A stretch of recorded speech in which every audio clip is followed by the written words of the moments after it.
normally do. We alternate chairing the committee meetings. I'll be chairing today, and a few announcements right off the bat. If you look at the agenda, and we do have a new one that was put out yesterday. Thank you, Heather. We're going to make some on-the-fly changes to that agenda already. We have a lot of work to get done in a very short period of time. So stay on subject. Keep your comments right to the point, please. And I'll just announce up front that we will limit any public testimony to no more than 5 minutes. There are quite a few people on this committee who have to get on the road on the southern tier of the state, and they did get snow last night. I don't know if Representative Burt rode his bike or not. No, he didn't. So at least I'd give him a ride to Rollins. But so we're gonna do that. The other thing is, due to the importance, we are going to move items 24 and 25, licensing and registration matters, and then the additional statutory updates to immediately following lunch. They will be up ahead of those other subjects. So is everyone clear on that? I know there are people who want to speak on some of these issues, and I hope this doesn't disrupt their schedule too much in that. The other one is we will end at 5 or as close to 5 as possible. Anything we do not get done, we will carry over to the August meeting. But there are a number of issues here that will require legislation, and we need to queue them up at this meeting. So with that, Mr. Co-Chairman, any comments? Make them quick. Yeah, I just thank you, Mr. Chairman, and thanks for everybody's work yesterday. We actually probably put 10 pounds in a 5-pound bag, so we're going to get after it today and spur the horse, and I know the guy to do it. So, Mr. Co-Chairman, take it away. Okay, thank you. So first up, I don't think we need to take roll, do we? No. No, okay. So first up is continuation of rights-of-way rules and policies, and I think first up we'll continue with public comment, and I believe, let me ask first, does anyone in the room wish to make a public comment? Okay, don't hesitate, you better raise your hand or come up here. So with that, I think we have a few people on Zoom, am I correct, Heather?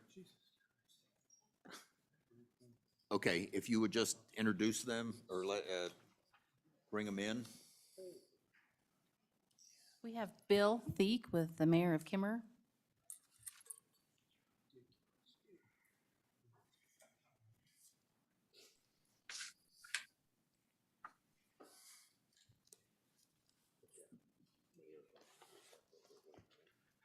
Yeah.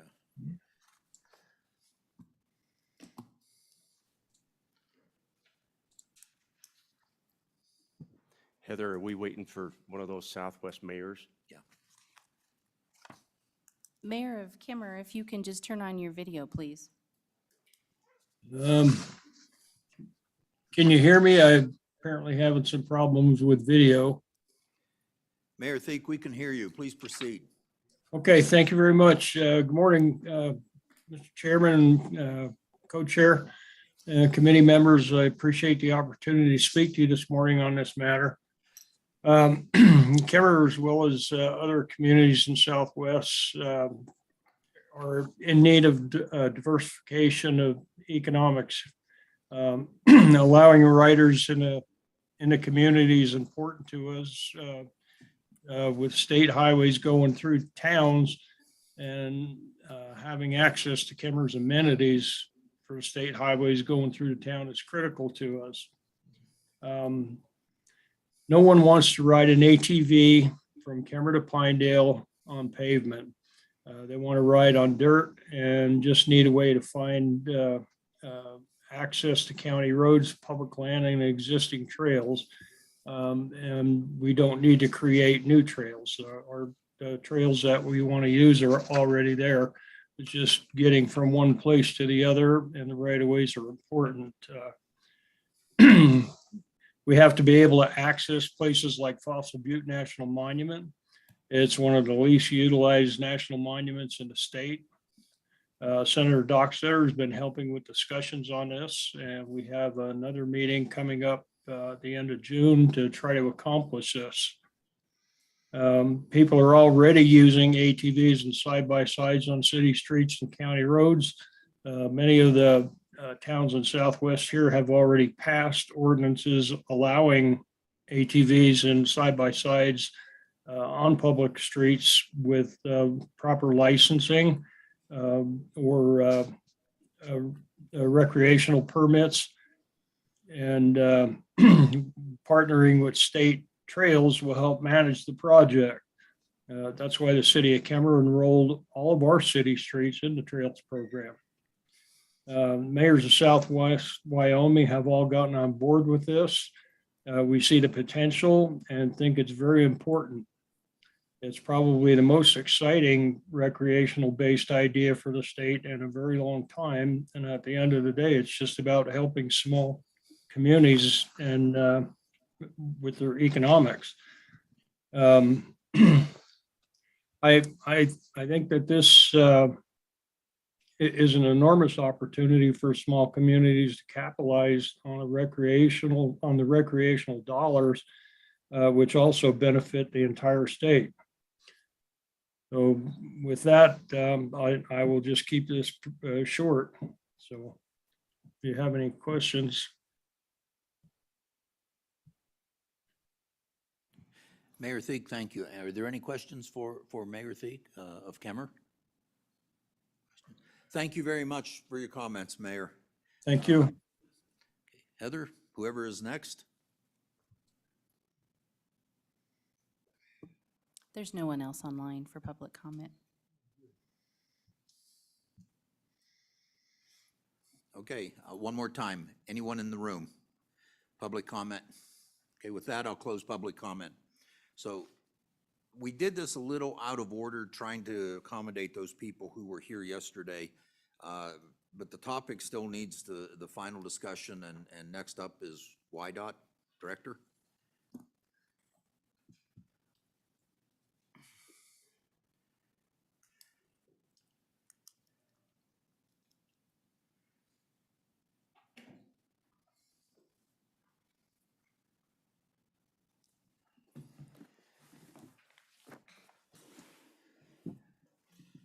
Good Director, morning. proceed. Good morning, Chairman and members of the board. So let me just thank really the committee for this discussion. Now, obviously, right away is a key issue for us. And it's, as you've sensed from the discussion, it is large and multifaceted. And we do have a little handout in there, which I think we'll get to, but I think maybe after listening to the discussion here, I think maybe my approach will be to talk policy level here on right of way and really try to stay out of the weeds, because there's a lot of rabbit holes that we could slip down in this space. And then I would like to address some of the issues from each of the areas covered yesterday.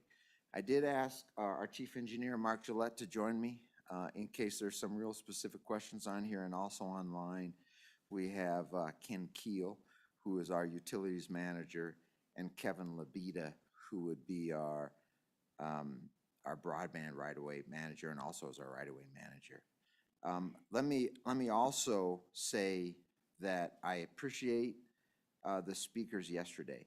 And here was a key takeaway for me from almost everybody who spoke yesterday, is that we have in YDOT a strong working relationship with each one of those. In fact, most of them, I have their phone number on my phone and we talk.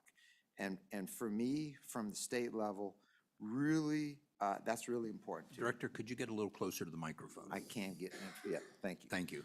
So as I said, have the numbers of those that we worked with yesterday, and that's a good deal. Let me just review a purpose statement for you. And this is the YDOT purpose statement, sort of paraphrase, but it's to support the state economy, to connect our communities, and to make lives better for the residents of the state. And that whenever we get into discussions like this, I go back to this purpose statement, because you got to figure out, what's our role in this business.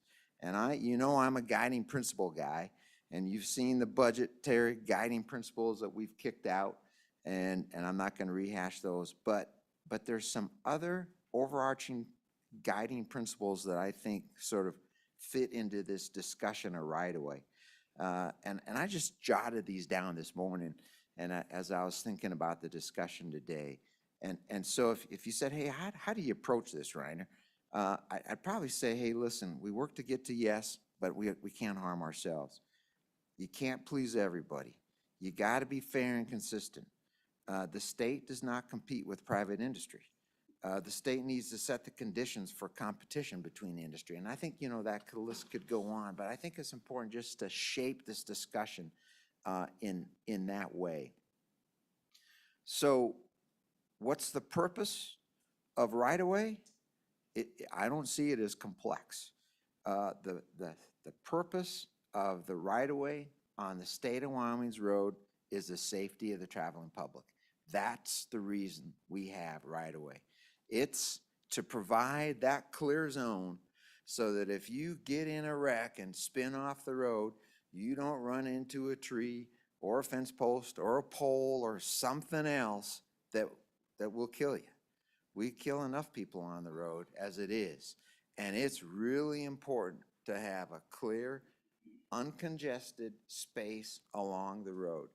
And the people who manage that for the state and who own it is YDOT.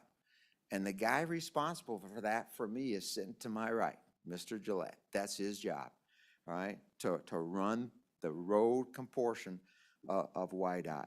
Now, you got to understand, we buy as little right-of-way as we can. And that's really, I think that's in statute, actually, that we are not free to buy extra right-of-way. Remember, that all comes from somebody. And we, a fairly painful event for me the first year I was here was having to condemn somebody's property in this state and exercise eminent domain, right? And that is, that land actually comes from somebody. And I think that's important for us to remember in this discussion. There's a limited amount of land. If we don't need it, we give it back. And that's done through actions through the Transportation Commission. And that's probably happened 3 or 4 times in the three years that I've been here. So there's some of that, there's some of the sort of the overarching thoughts on right-of-way. Now, there's friction points, okay? And that's sort of how I like to think about these issues. And because there are things that need to go in the right-of-way. And the first one that they start talking about is towns and cities, right? And as was pointed out yesterday, lots of our roads are the main street in a town.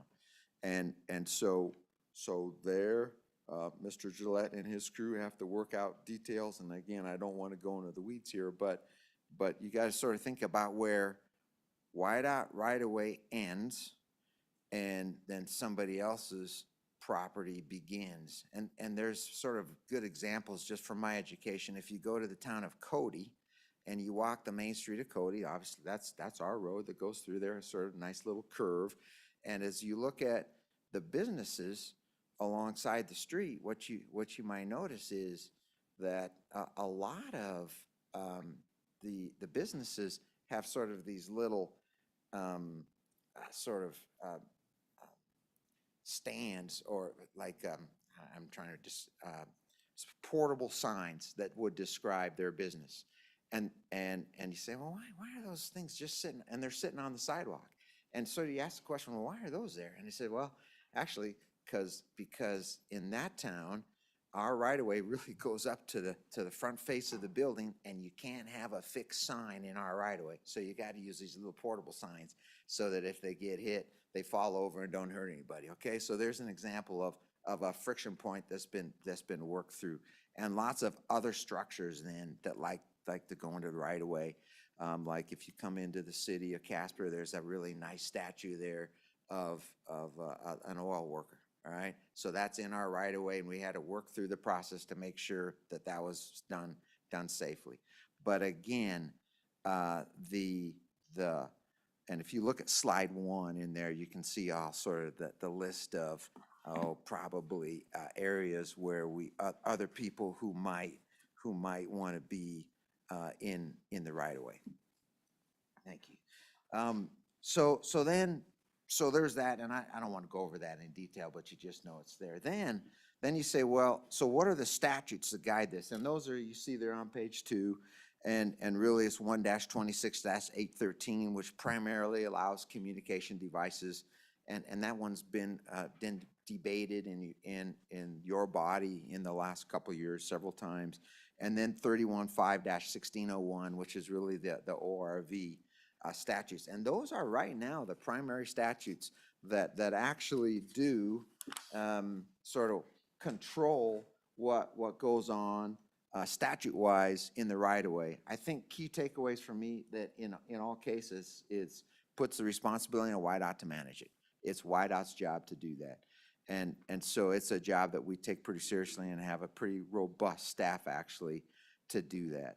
So that's sort of the big picture issue there on sort of maybe our guiding philosophies and really the statutes that currently run it. And maybe I'm going to keep going unless there's some specific questions on that, because what I'd like to do then I think is maybe drop into the issues that we talked yesterday and maybe work through those just from sort of a comment standpoint, and that may drive a little bit more discussion or questions. So moving on then, we'll start with the ORV issue.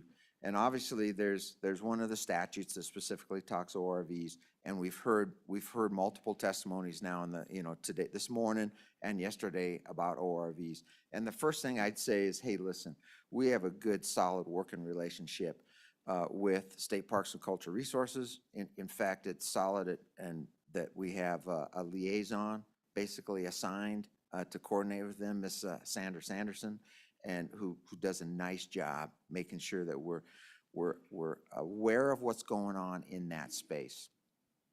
Certainly in the ORV space, we understand the concept of supporting tourism, and we have publicly said, yes, we'll support ORVs in the right-of-way. And actually, they're allowed to be there on 2 lanes right now. If they're off the road, we think they need to be by the fence. YDOT does not maintain trails. That's not our job. That's somebody else's job. Obviously, it's a legislative decision that they're not on the interstate. And so our concern in ORV space today is really one.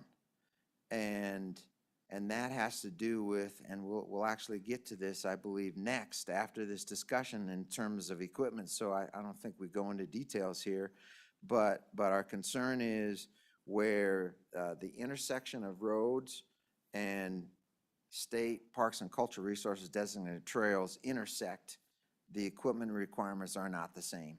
And we think for safety reasons, they should be the same. And so we'll just maybe We can get that one to that next. We'll That's get next that up, one to the Director. next, all right? So that's really the issues on ORV. We'll support it to the best of our ability according to the current laws of this great state, okay? In terms of pathways, let me just, again, thank the presenters, and I would concur with him that we are the Department of Transportation for everybody and all forms of communication. And we do support pathways in the right-of-way. And a great example of that would be actively working with Teton County along Highway 22 and pathways that are going in. In fact, Mr. Gillette just signed a fairly comprehensive memorandum of understanding that really commits us to actually putting in some underpasses to support that pathway and the traffic along it for safety reasons. And I thank him and his team for working that really hard. Director, And then that raises a question. Who pays for those underpasses? yeah, Mr. Chairman, so in those cases, that was a partnership deal with us and Teton County. So YDOT funds help pay for that, am I correct? We did help pay for part of that according to the current rules that we have in place for the expenditure of funds. Okay, So most of that, came from actually the build grant, the raise grant that Teton County received. And so that's, but in terms of match and some other available, specifically appropriated money for pathways that we had available, that's what we used to help that along. okay, thank you. Proceed. We did work closely with Mr. Young and Wyoming Pathways, and he did provide us the list of projects that he discussed yesterday in terms of doing a survey.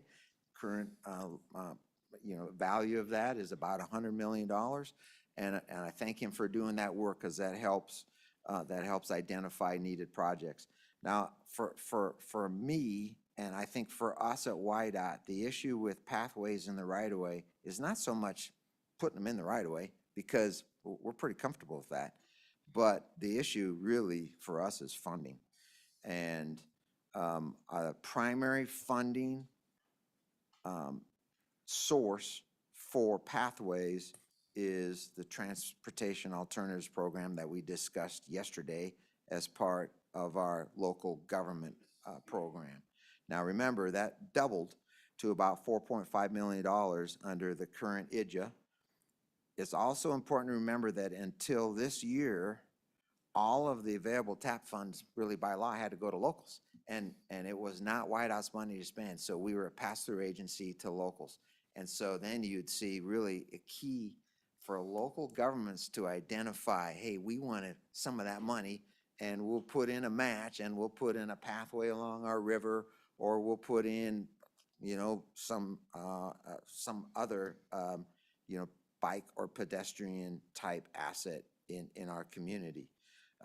This year, the money can actually come to YDOT, but we're going to continue to push it down to locals to the maximum extent that we can. And I think it's also important to remember that when you start talking about, bike ped, or this, in that space, bicycles and pedestrians, our priority and focus and use of that funds that are available will be to push it to urban areas and not so much connecting community to community in terms of rural. Okay, and I think that's an important distinction to remember, because most of our, the ADA accommodations that we use for that, the ability to bike to work, the ability to bike to school, the ability to safely walk to school, all of those happen in more urbanized areas, and that's where we will continue to prioritize the projects that come to us in this space, versus connecting community with pathways. So pathways are handled by our local county, our local government program, not by utilities, as was mentioned yesterday. Okay, so that's concept on pathways. Okay, in terms of broadband, again, I greatly appreciate the comments by Jason Hendricks yesterday, and he and I have discussed many of these topics at length in the past. And so, keeping my comments fairly brief here on really what's a very complex issue, I would say, yes, we do have a current dig once policy. Some companies like it, some do not. And it's in place largely on the interstates, and we've been sort of slow to implement it on 2 lanes. Now, based on the pushback that we were receiving on the current dig once policy, we actually put a lot of effort into this space last year and looked at various alternative options. And as you look at priorities, you know, the broadband community priority is really, hey, we want to get in fast and we want fair competition. YDOT's point of view on this is we've only got so much right of way, and we think we only need to be digging once and to preserve right of way for other uses and for the future. And so we looked at a whole bunch of various options, you know, which is another hour-and-a-half brief. But generically, we looked at everything from, you know, giving each provider their own trench, basically no rules, all the way down to the state sort of in the business, which is the Utah model, and then everything in between. And so we've sort of got that on hold right now, really waiting for the state broadband plan, which Mr. Hendricks also discussed yesterday. That one's in the process. It's not our responsibility to do that. We have asked to be part of that team. It's led by the Wyoming Business Council, and that's sort of their space. And so we'll support that space as we go. Some of the other options that, you know, we looked at in between there was and with the concept of sharing the dig, which is the concept of, if we open up a trench, everybody who's interested can go in it at once. So that's sort of where we're at on the broadband issue. In terms of speed, you might remember that there was some discussion in past legislation that directed us to write a letter to various federal agencies asking for unfettered access to federal lands. That was done. I made multiple trips to DC, talked to the Forest Service, talked to BLM, and would report back that there's probably no change. We'll stay in that. We'll stay working there, but that is a big bureaucracy, and we had lots of energy, and because we were talking at the very highest level of government, and right now there's no change. Now, what I did learn that was fairly interesting in that was that if you're a broadband company and you go through federal lands, there is a charge. So one of the reasons that some of the people that told me they were sort of reluctant to give up sort of some of the authority there was it's actually a fairly good money-making proposition for the federal government there and for some of those agencies. Obviously, our current policy is there's no charge on state of Wyoming right-of-way, which is a policy decision that was made a while ago. Director, I'm going to ask you to speed it up a little bit. I think all of us are going to have some questions, and we do need to have a discussion on the issue. Okay, thank you. And then I will just close. Mr. Chairman was saying, as Mr. Hendricks noted, there is a new CFR out on the federal land that does not require access to the right-of-way. It encourages minimally disrupt, and it requires us to appoint a broadband right-of-way coordinator, which is done. With that, Mr. Chairman, that would be a quick summary, or maybe not so quick, of the current issue in front of us, and would stand for any questions or comments. Representative Obermuller. Thank you, Mr. Chairman. Director, is there an overall, remind us of the overall picture on broadband. Is there an overall vision of that for the state? Is that under your purview to design that, or is that business council, or is that private industry? How does that look from a broad-based perspective? Thanks. Director? Mr. Chairman, Representative Overmiller, it's really not our purview. We see us in support of that. That would be a state plan that is a due out from, I believe, from the Wyoming Business Council.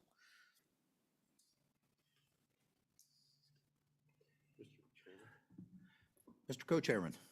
Thank you, Mr. Chairman. So, Director, I think this is starting to come into a little bit of relief. You know, the reason that we put this topic on an interim look is just the myriad of policies that relate to our rights of way. And so I appreciate your time this morning. Specific to the one dig philosophy, the one dig rule that's been discussed, I'm trying to get arms around what the disruption is. You know, it seems like as big as the rights of way are on these interstate highways, I can remember when we laid the major fiber optic, and it just didn't seem that disruptive to me. So it must not be necessarily a disruption physically when they're laying the cable. Can you walk me through that just a little bit more as to what the concern is regarding that access? Director? Mr. Chairman, Mr. Co-Chairman, really, it is primarily physical in terms of a couple things. One is you can't ever put those things right next to each other just based on sort of, you know, how those trenchers work. There's probably at least, you know, 3 feet apart. The other thing that we've noticed is that even though you might say to a company, hey, we need you up by the fence, and you can have 3 feet from the fence, and if you drive down, in fact, Representative Stivar talked about one going out west yesterday, and if you look at that, it really looks like a snake, and it's all over that right of way. So, oh, there's a big rock, let me swerve around it, and there's a hill, oh, let me go into the valley, and so in congested areas, it gets really congested, and we have had multiple cases now where you go out there and put in a sign and drill a hole and hit fiber. And it's not helpful. And then people really get grumpy. And they say, well, that fiber is supposed to be over by the fence, and it's not. And so there's some real, you know, and now you sit here and in a perfect world, you know, you draw the line by the fences and there's no issue. It's the difference for us is as planned and as built. And the as built is not as planned. So, Mr. Continue. Co-Chairman, thank you. That really helps, Director. Thanks. You know, I think this is worthy of the discussion we're having because I think if anything, the pressure is going to ramp up on all of this property, and so appreciate knowing that little piece. Thank you. Other questions? Representative Furphy? I'm sorry, Senator. It takes me several years to get used to these people who move between chambers. Thank you, Mr. Chairman. Director, I'm curious about the new federal infrastructure funds coming here. And particularly regarding broadband, have you been provided any direction from the feds on any of that at this point? Yeah.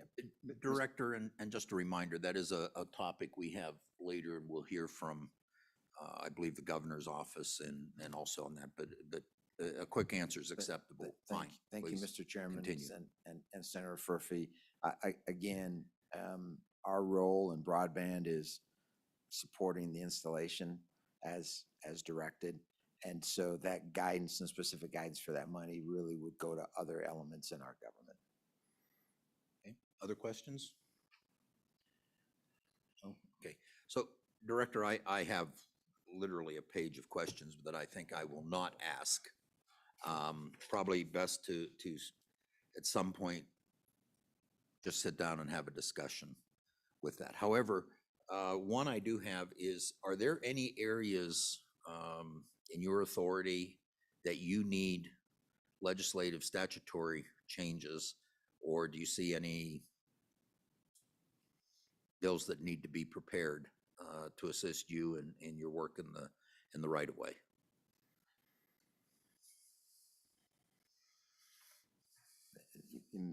Mr. Chairman, I think as we've talked through here, one of the questions you've asked me before is this authority to bill?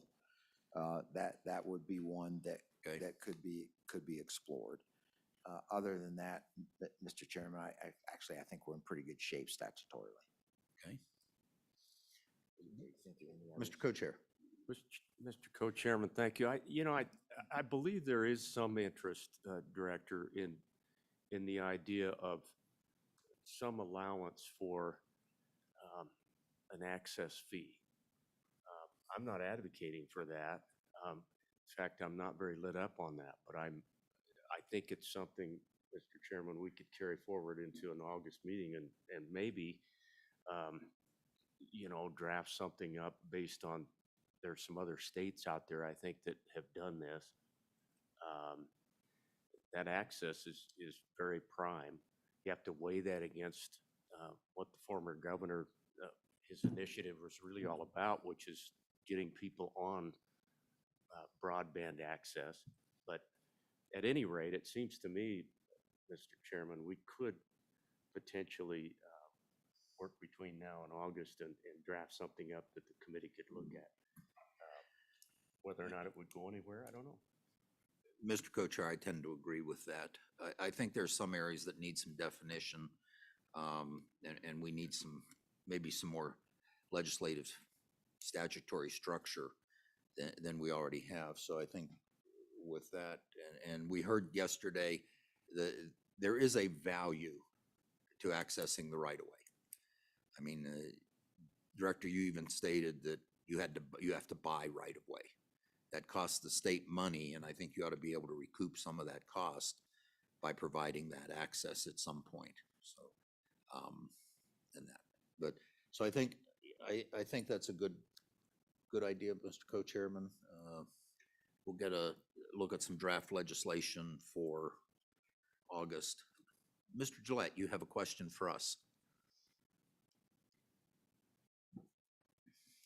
Good morning, Mr. Chairman. Mark Gillette, Chief Engineer for WYDOT. One thing that has always bothered me, speaking to help with some statute changes, and that would be Mr. Gillette, could you get just a little closer to the microphone? For some reason, these don't seem to pick up as well as the ones at the Capitol. Thank you, Mr. Chairman. Very Is that good, thank better? you. One thing that bothers me is if a utility has 15,000 or less customers, when we have to expand the highway and they need to move, we pay 50% of that move. And so, they're in there for free, and it just kind of bothers me that the good citizens of Wyoming would have to pay to move a utility that, again, was allowed in there for free. I think that's something that then we can continue to look at. So, Representative Stiver. Thank you, Mr. Chairman. Director Reiner, do you have somebody out there while these companies are installing the fiber to make sure it's going where the design shows it going? I'm sorry, Director. Mr. Chairman and Representative Stiver, not all the time. And that's a staffing issue. Mr. Chairman. Follow up? Follow up. So if we were to change that, where you were charging a fee, you could use that to help offset the cost to have somebody out there. Director? Mr. Chairman, Representative Stiver, that would be a true statement. Okay, and I think I see where Representative Stiver is going with that. That would help alleviate some of your concern about the as-bills, because I do know they wander everywhere and that, so, and I think that's what you were getting at, Representative, am I correct? Okay. Are there any other questions? Go ahead, Mr. Co-Chair. One final thought. I think before we leave this topic of the rights of way, I know that that the House side had a little bit of heartburn with our Southwest Off-Road Trail piece. The Senate actually did not. And I'd like to see that one come back, Heather, for the August meeting, to at least have a discussion about if there's something wrong with that effort, then what do we do to fix it? Too much of an effort's been put forth down in the southwest part of the state involving, over a dozen communities, several commissions. And so I just think that's worthy of us. If we're taking up this rights of way, I think that one needs to come back, at least for us to take another look. So unless it's vetoed by the co-chairman, by golly, we'll get another look at that. No, I think bringing that back is acceptable. So I think that bill does need some work, and we can look at that in August. But I think all the major legwork is done on that. So with that, I think, well, I will work with the department on drafting a bill to cover some of these issues. Do I get any volunteers who want to participate in that? Okay, and Mr. Co-Chairman, anybody else? And Representative Furphy, hey, a volunteer, first one. Okay, do you have that down, Heather? Okay, great. So with that, thank you, Director, for your patience and everyone's patience in moving things forward. With that, you might as well stay right there because we're going to go to the off-road recreational vehicle issues. All right. So for those who are following on the agenda, that'll be item 16.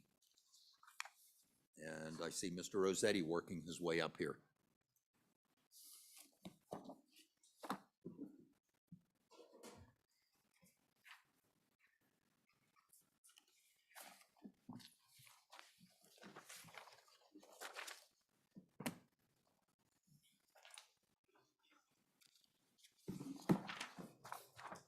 Mr. Chairman. Proceed.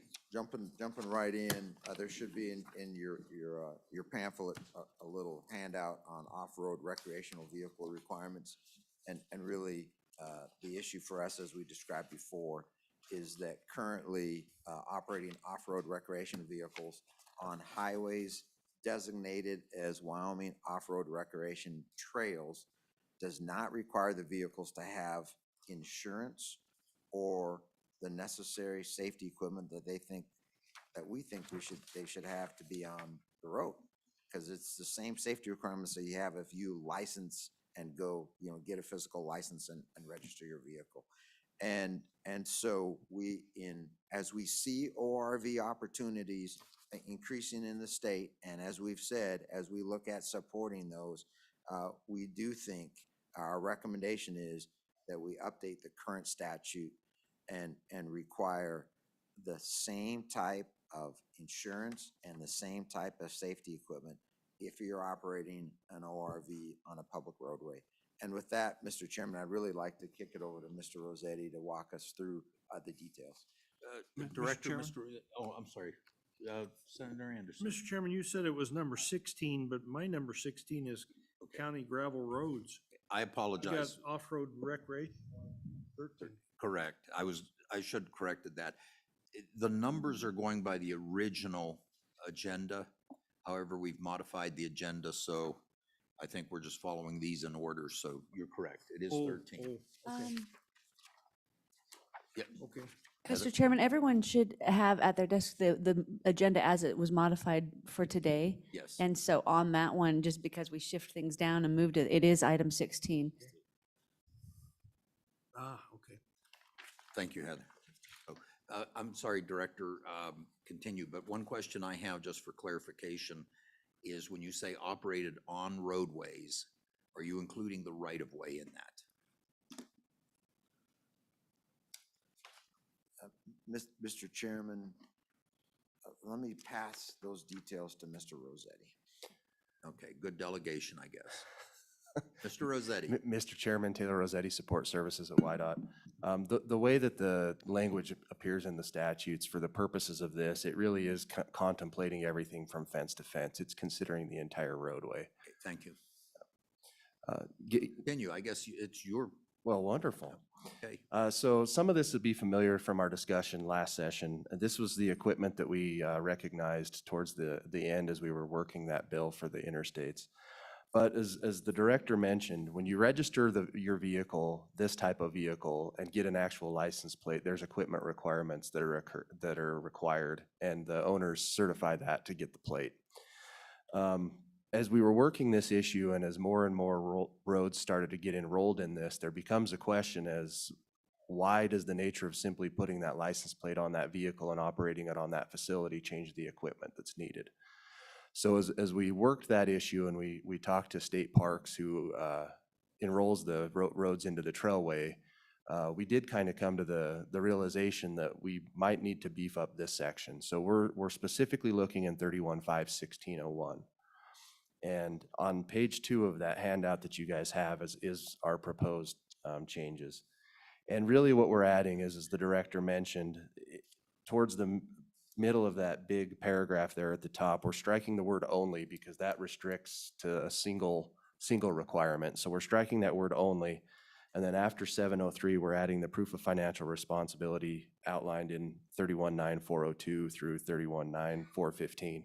That's just your basic general liability requirements that you have for operating a motor vehicle on the highways. So that's, again, just basic liability insurance. Going on. Mr. Rossetti, I'm going to interrupt you a minute. You said you wanted to strike the word only, and I don't see a strike through on my copy. It should be right above that other Oh, yeah, it red is. text. Yeah. Oh, okay. Yeah. Sorry. Sorry, sir. It was a short night. I apologize. Continue. Sure.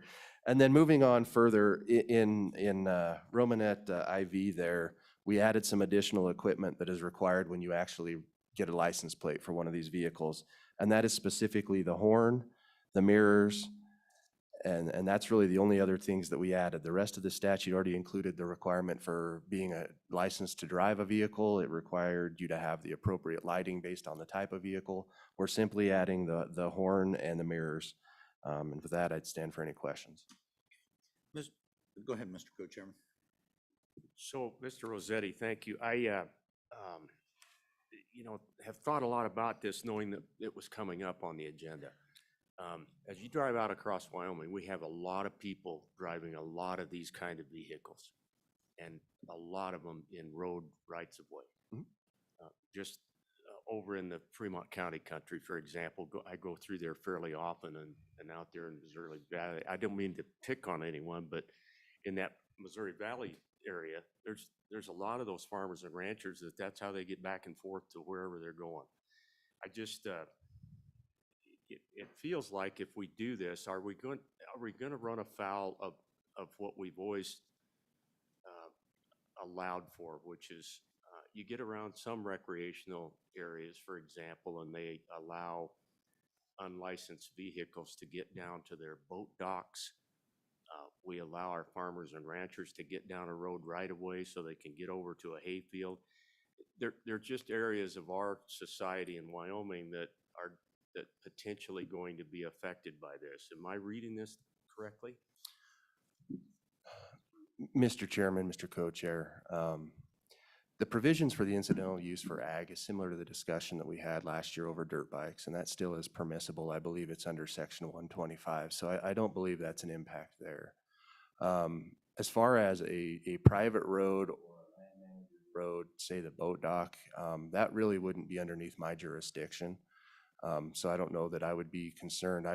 What we're talking about here really is those public road rights of ways, right? So a city or a county street and an encounter with the gentleman to the left of me here, how is he supposed to react and work with that?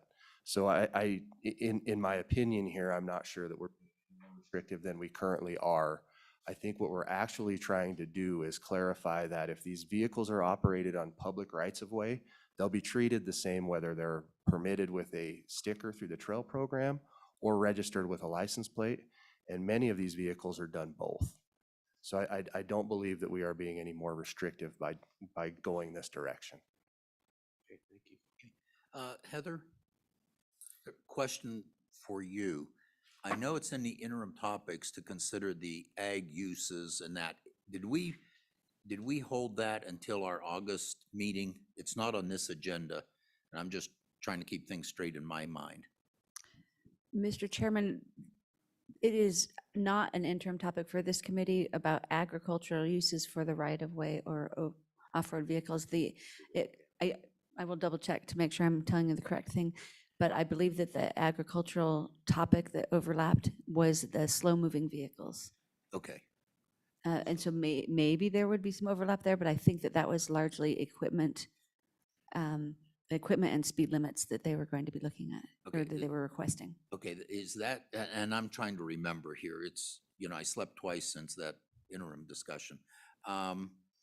are we taking that up, do you think, in August? Because I remember a discussion during the discussion on interim topics on the slow-moving vehicles, the speed limits and that sort of thing. Yes, for Mr. ag- Chairman, oh, sorry. That was for all for ag use, so. Yes, Mr. Chairman, the topic is labeled slow-moving vehicles, but it was brought by folks from an agricultural perspective. Right. And I know that the Joint Agriculture, State and Public Lands and Water Resources Interim Committee is addressing that topic in their June meeting Okay. because the topic is on both lists. So it may be that this committee in August would look at it from the perspective of what still needs done after folks have addressed the Ag Committee in June. Okay, thank you.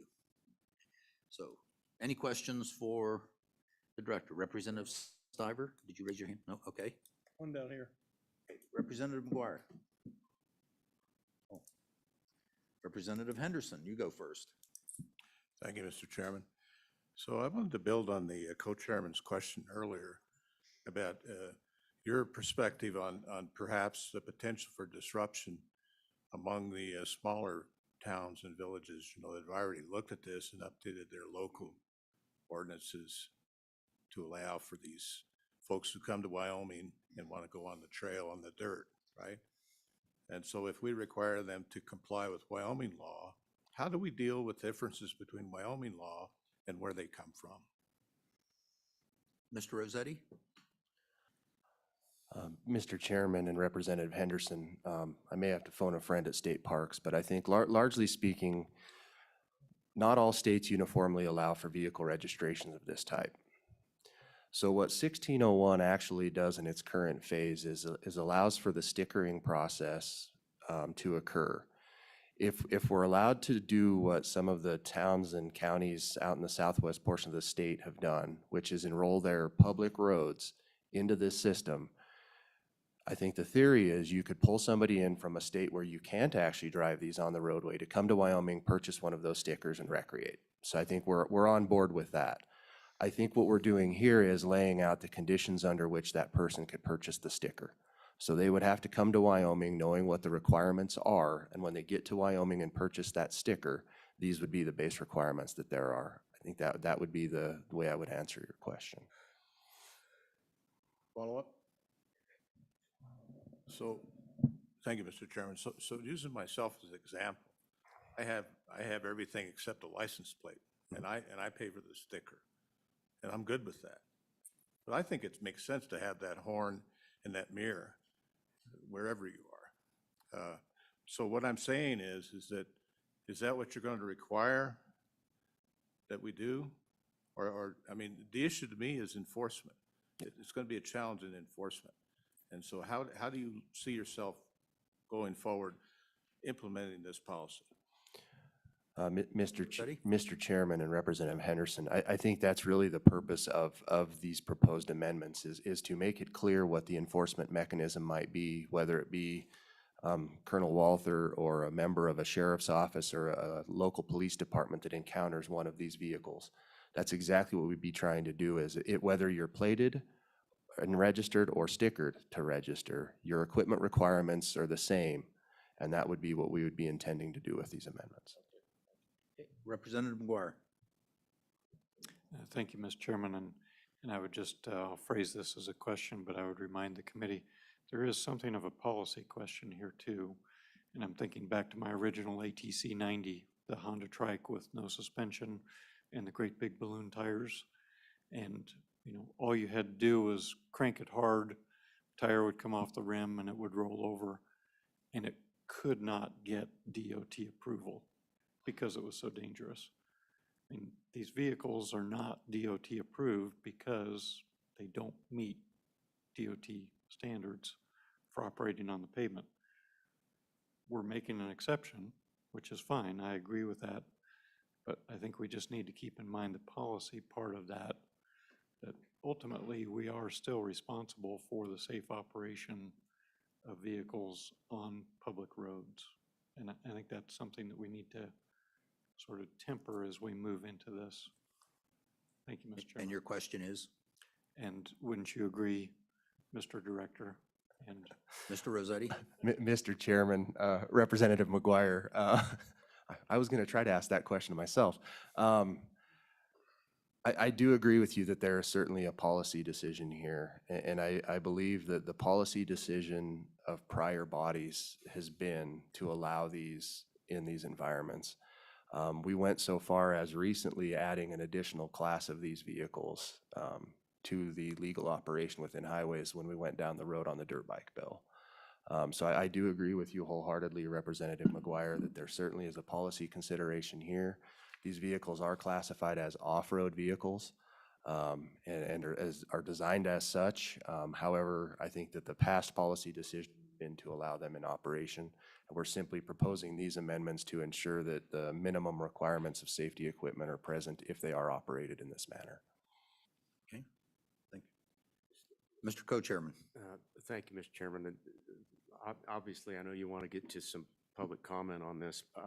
I just, in the back of my mind, I just am trying to play through different scenarios, and I just want to, I think we ought to draft this bill, no question, and consider it. It's just that, what are the unintended consequences? You know, let's just make sure we're not throwing a blanket over a Wyoming society out there that really requires things that we haven't thought of. So maybe everyone can be thinking about that, and we won't vote on anything today, but as we consider all of this, that's my concern. Thank you. Other questions? All right, with that, I will open it up to public comment to those in the rooms, and let's see. I'll go with state agencies first. Hold on a minute. Mr. Glens, do you have, the state parks have comment? Okay. Okay, thank you, Mr. Glens. So, and I don't see anyone here that I recognize from the governor's office. We're supposed to ask that, by the way, if anyone from the governor's office is here and wants to speak on it. Okay, so with that, anybody else? Anyone else in the room?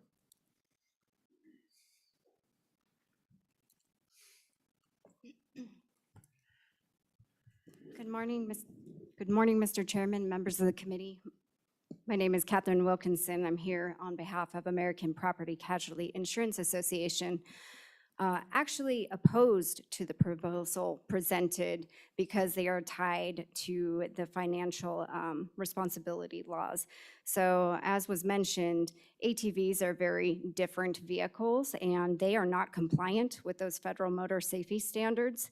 They're ridden in very different conditions. And some of the requirements are not appropriate for these type of vehicles. So we are fine if it were to be tied to liability insurance, although I would note that there's already coverage in several ways, like via an endorsement on a homeowner's policy or other different policies. So we would ask if you do move forward with this, although the consumer currently does have the choice to have those vehicles, ATVs, insured, that you don't limit it to one type of policy. It just needs to be a liability policy and not linked to the financial responsibility laws as outlined.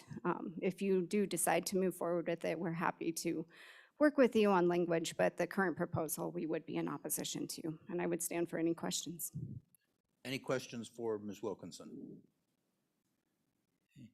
Any questions? So, Ms. Wilkinson, then, what you're objecting to is the comprehensive policy or things like that?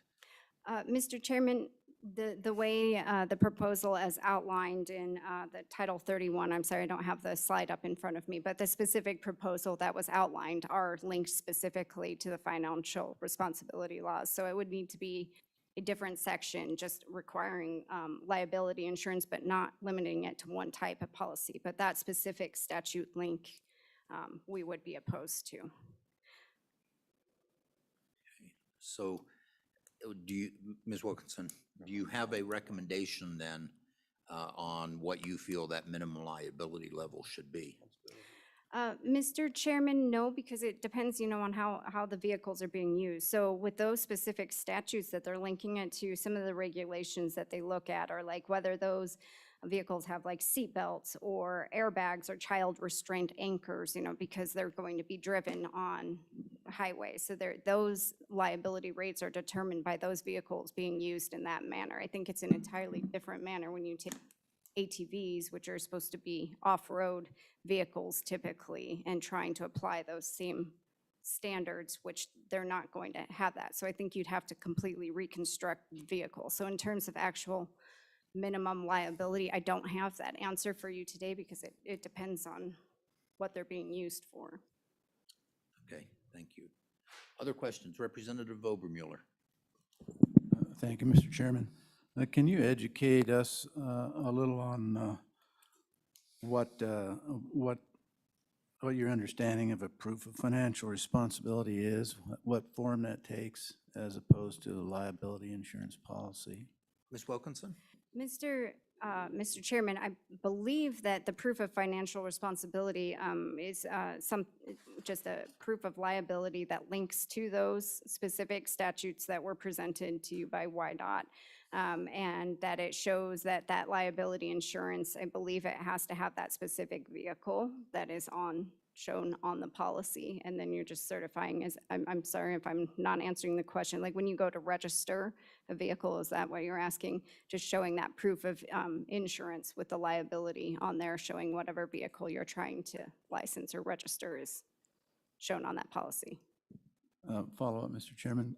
Just draw the distinction a little bit clear as to when you have to show a proof of insurance liability and how that differs from a proof of financial responsibility. Thank you, Ms. Wilkinson? Mr. Chairman. I believe it's just that those for like vehicles like a car that you would drive on the road, those are linked to specific liability amounts that are linked to the financial responsibility laws, which have the set liability amounts for what you've purchased, whereas the other is just, I think, a liability, as I understand it, that could be like an endorsement on a homeowner's policy where you would just add different pieces of property that you're hoping to insure. Any additional questions? I think it's something to take under consideration. I apologize. I was just looking at what I carry on my own vehicle from my standpoint to protect myself. And while I have insurance on it, it doesn't specify amounts or anything like that. So I think, Ms. Wilkinson, we can take that under consideration if we go forward with a bill to address those issues. So any other questions? Thank you. Thank you. Anyone else? Okay, Mr. Glenz, now you have something to say. Mr. Chairman, Dave Glenn, Deputy Director of Wyoming State Parks, Historic Sites and Trails. Just a very quick, brief history. Right now, this is required by rule with our trails program. When people go to get their sticker, as Senator Anderson talked about, you sign something saying, I have liability insurance and other things. When we started looking at the right-of-way issue on the freeway, we started talking with law enforcement a little bit, and there was some gray area, and that's when we started working with YDOT. It's like, you know what, let's put this in stone. Let's put it in statute. Let's not have it in rule. Let's make it very clear so these sheriff's office, local police departments can manage this. So I just wanted to throw that out. Thank you. Okay, thank you. Wait a minute. Mr. Co-Chair. Thank you, Mr. Co-Chair.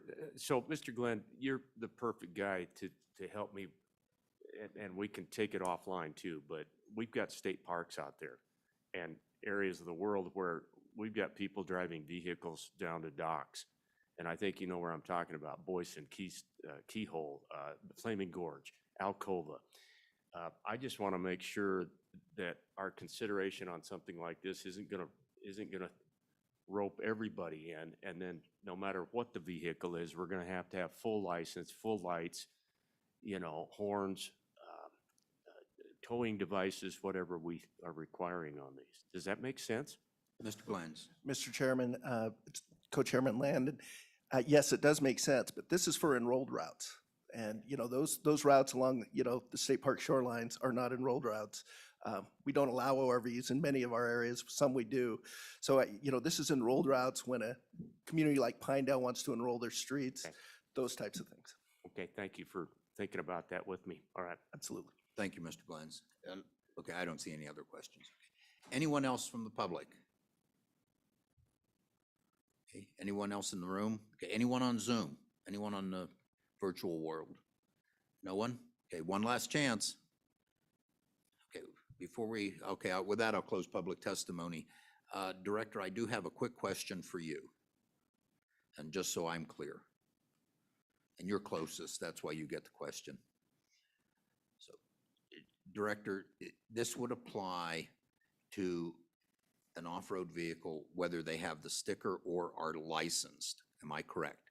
Either way, we would apply these changes to those vehicles, correct? Mr. Chairman, that is our intent and with the proposed legislation. Okay, thank you. So committee?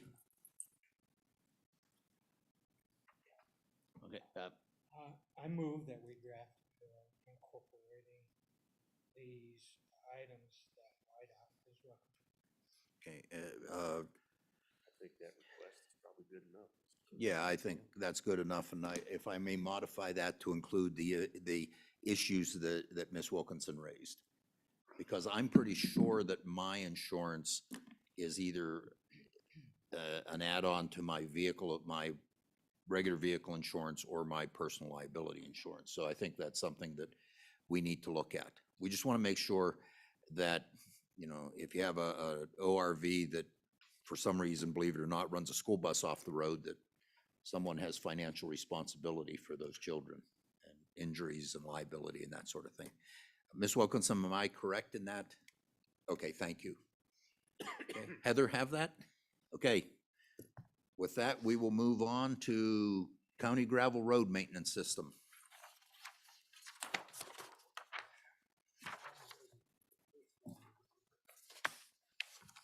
And I'm not going to give you a number this time.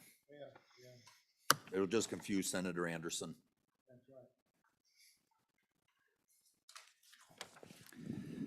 Good morning, Mr. Chairman, members of the committee. I'm Jeremiah Riemann here on behalf of the Wyoming County Commissioners Association.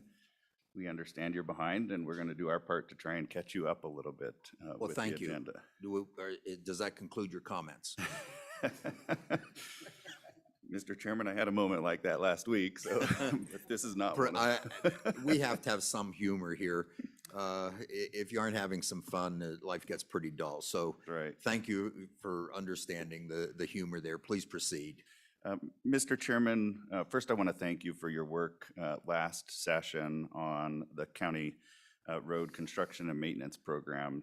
That really did mean quite a bit to counties, and they're already taking advantage of some of the changes that you were able to push forward there. Mr. Chairman, I want to start this conversation with a couple of data points. I did provide staff yesterday with a copy of a document. Nothing you needed to review, but I just want to point to a couple of things on that first page where it says county statistics. And that is the number or the mileage of county roads that exist in this state. And these numbers are a few years old, perhaps need to be updated, but at that point in time, there were more than 14,500 miles worth of county roads in the state.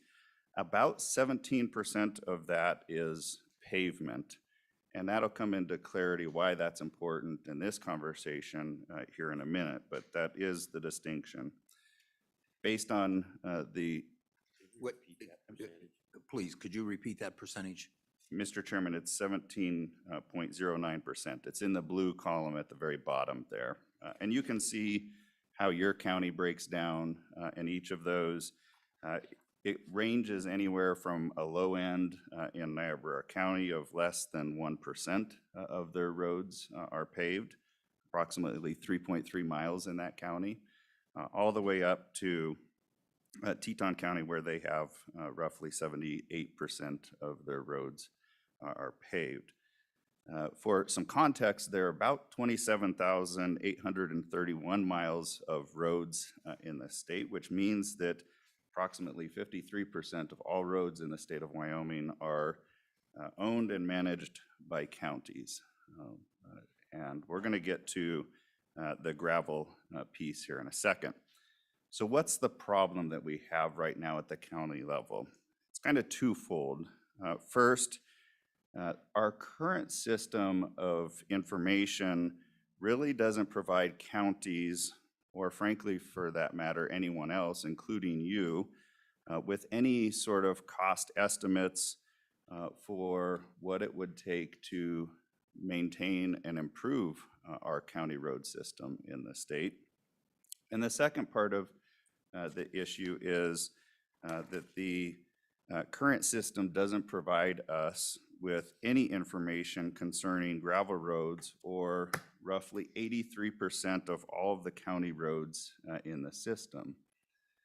Dr. K is going to get into what they do for pavement, and we're looking to try and replicate that for the gravel side of the equation here in the future. And when I come back after he's done with his presentation, I want to go into a couple of other pieces of the information that I provided to you and our specific request of you. So with that, Mr. Chairman, I'm going to turn it over to Dr. Khalid Kasabati, is that right? Sabati, who is the director of the Wyoming Technology Transfer Center at the University of Wyoming and a great partner of counties. Thank you. Dr. Sabati, please. We don't get to see you often. Yes, there you go. It has to be green. Get a little close to it so it picks up. Right, sounds like a Great. plan. Thank you. Thank you, Mr. Chairman. I really appreciate the opportunity to talk to your committee. I do have a presentation, and I don't know how I can advance. Can I advance it from here? Or I need a clicker? Oh, you'll do it? It's going to be really difficult. Just say next slide, and they'll do it. Okay. So initially, we thought that we have a couple of hours to go through this, and since we were asked to go through it quickly, I'm going to go through the slides as quickly as I can so that we can have a useful discussion at the end. Thank you very much, Doctor. Absolutely. And they'll get those up in just a minute.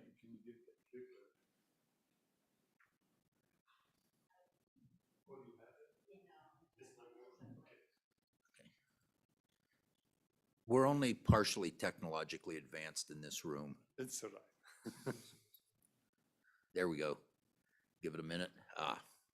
Okay. This way, everyone who is watching in the virtual world can also see your presentation. Okay.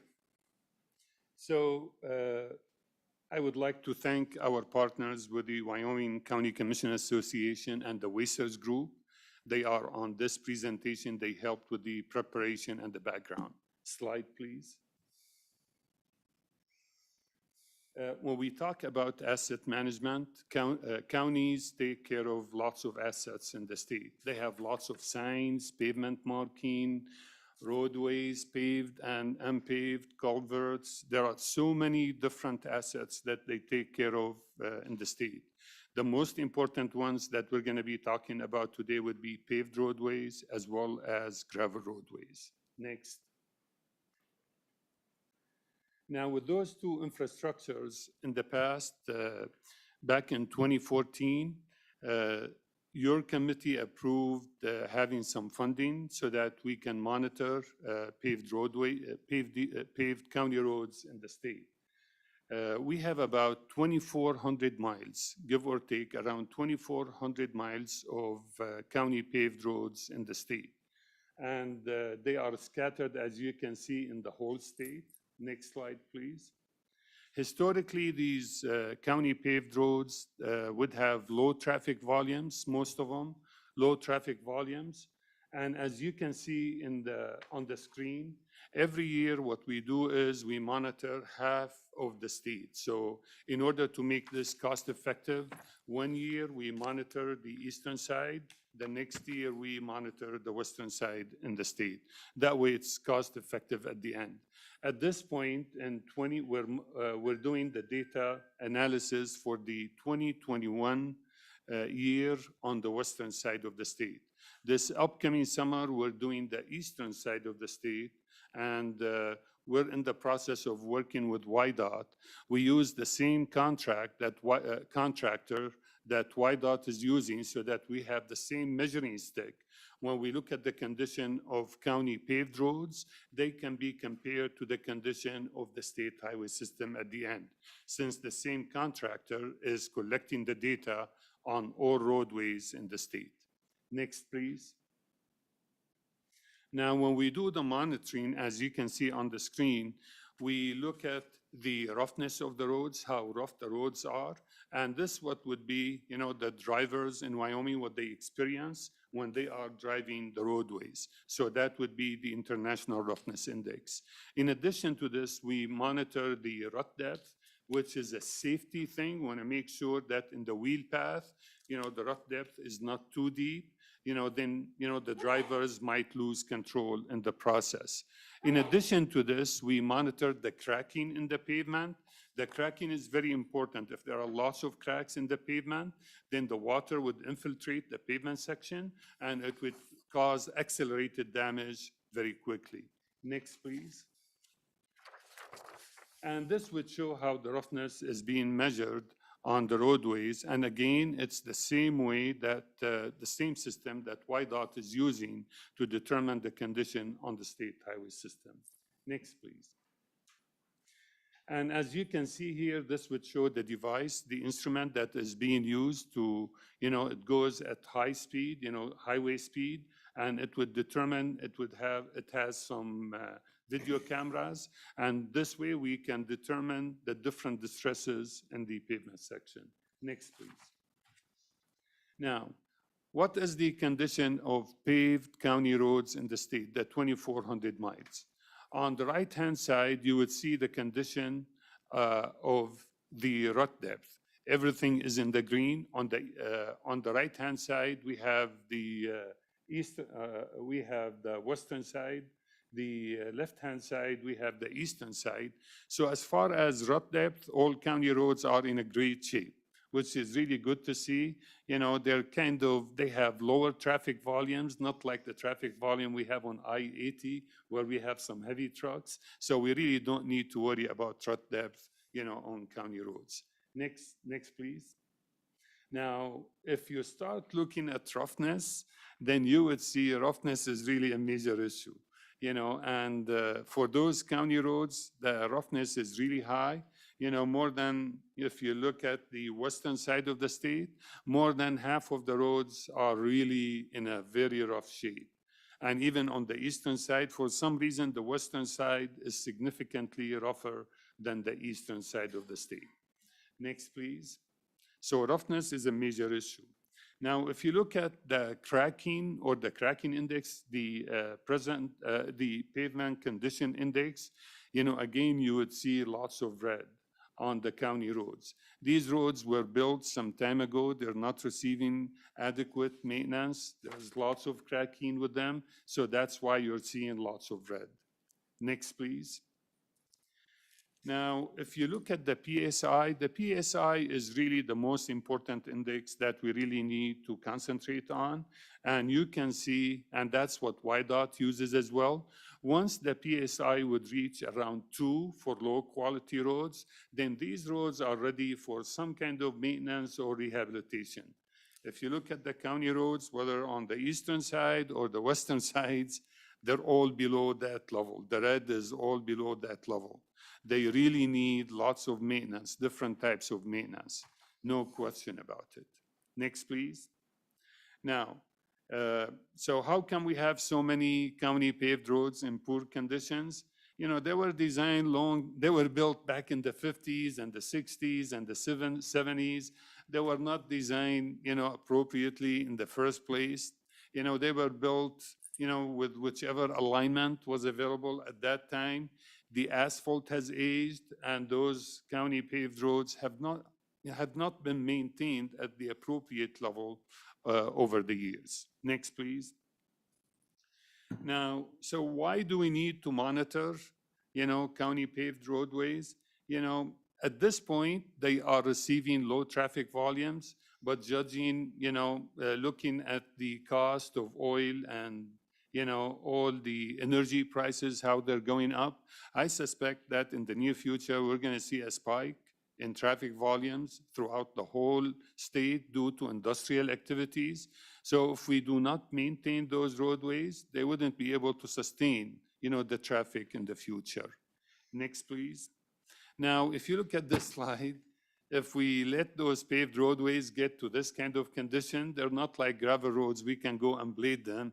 There's really no easy fix for those, for those paved roadways. If we do not maintain them, they're going to get so bad, and then the cost of updating those or doing reconstruction is going to be extremely high. Next slide, please. Now, so far with this county paved road system, what we're doing data collection for condition.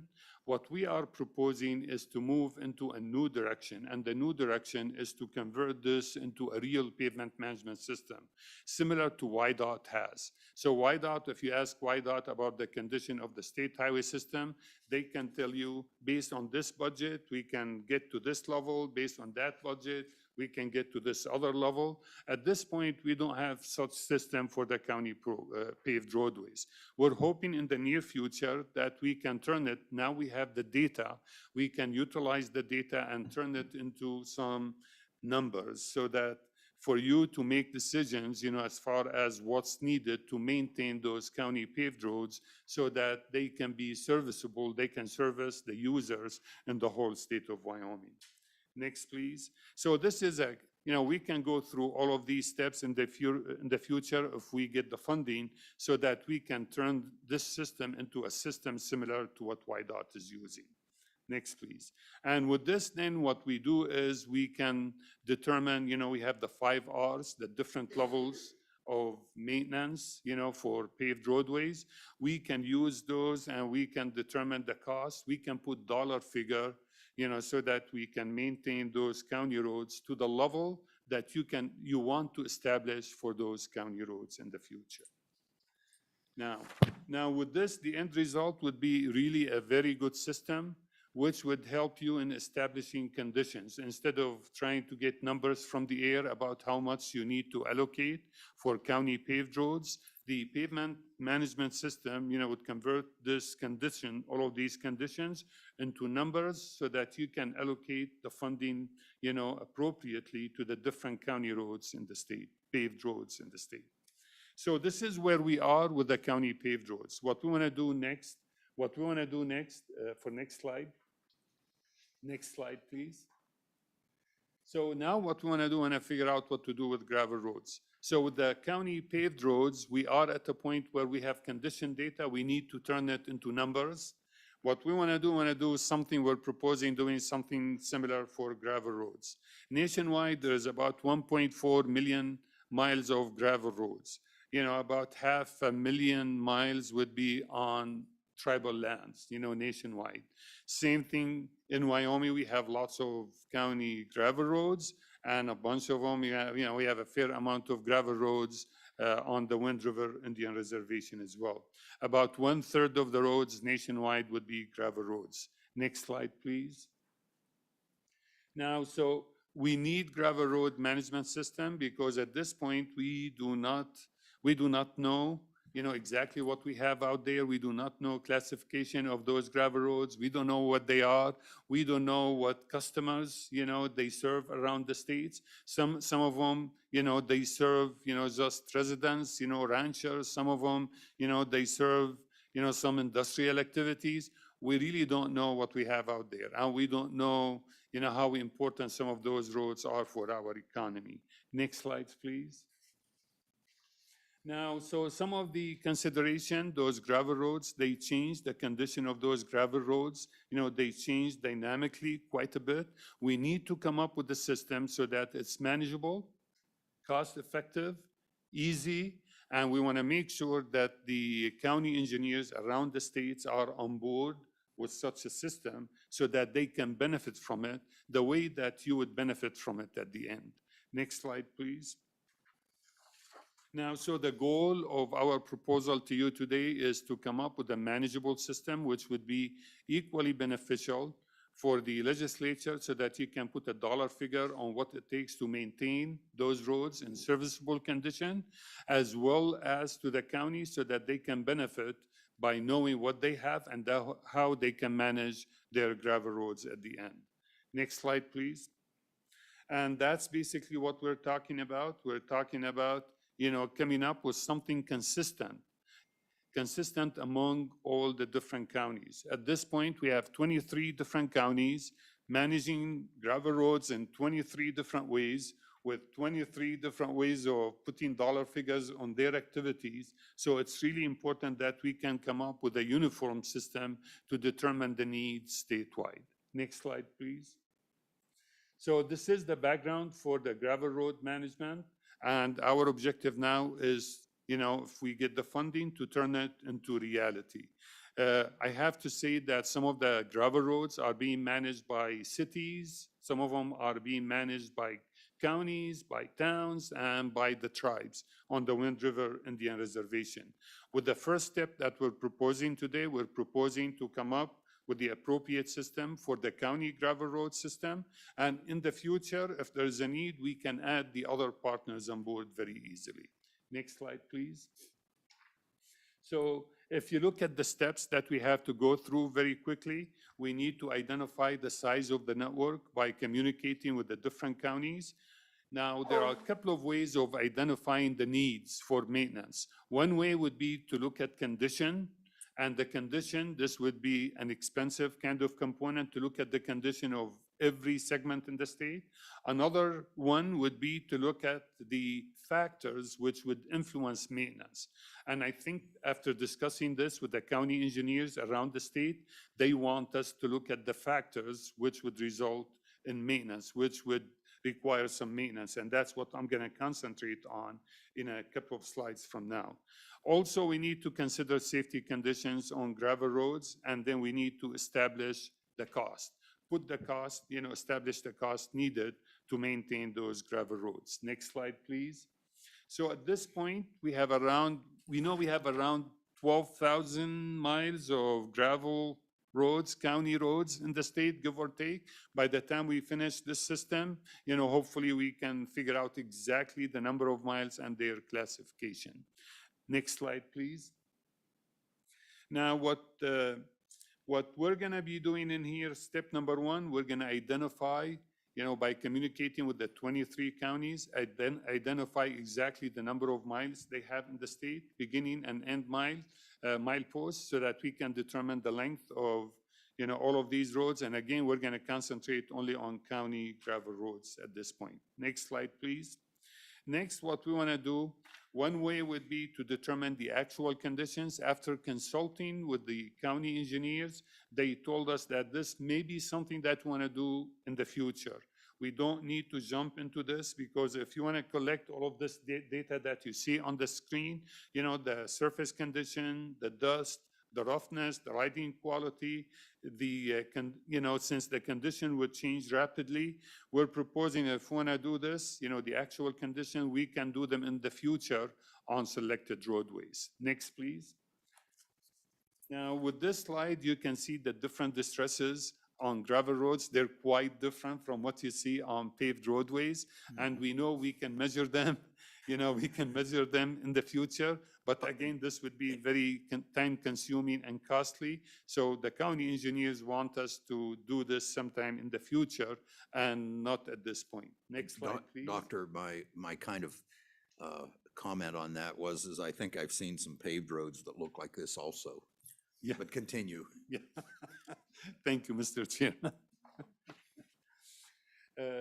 As you can see on this slide, there's another system. It's a very cool system. We have partners in Sweden. We've been doing all kinds of work with them.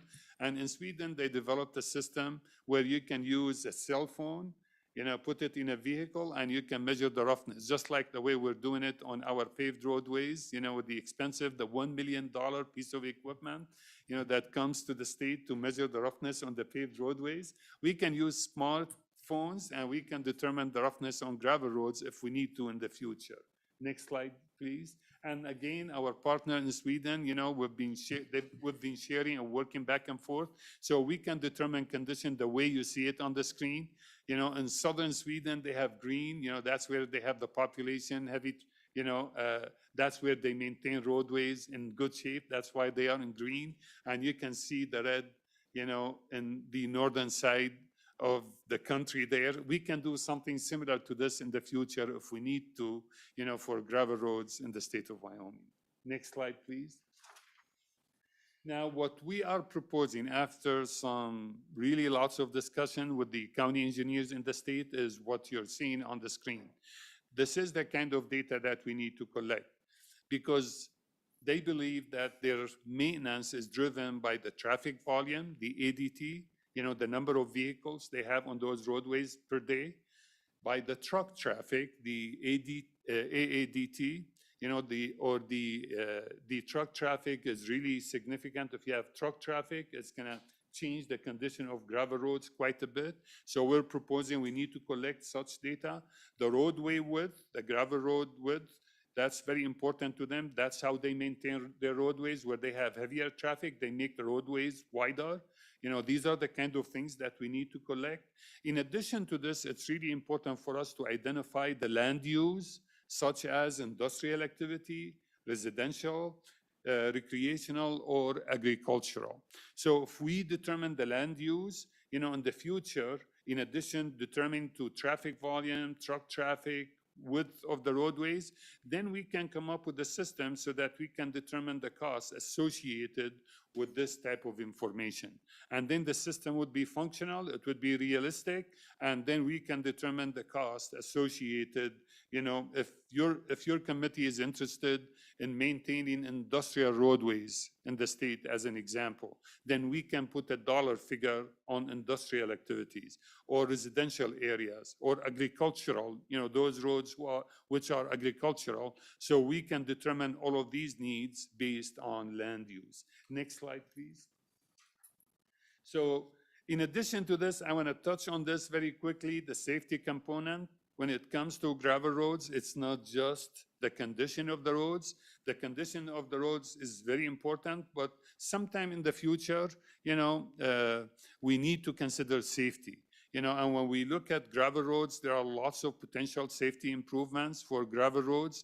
I just want to bring to your attention, YDOT came up with a very good program to help counties with safety on gravel roads as well as paved roadways. It's been a very effective program.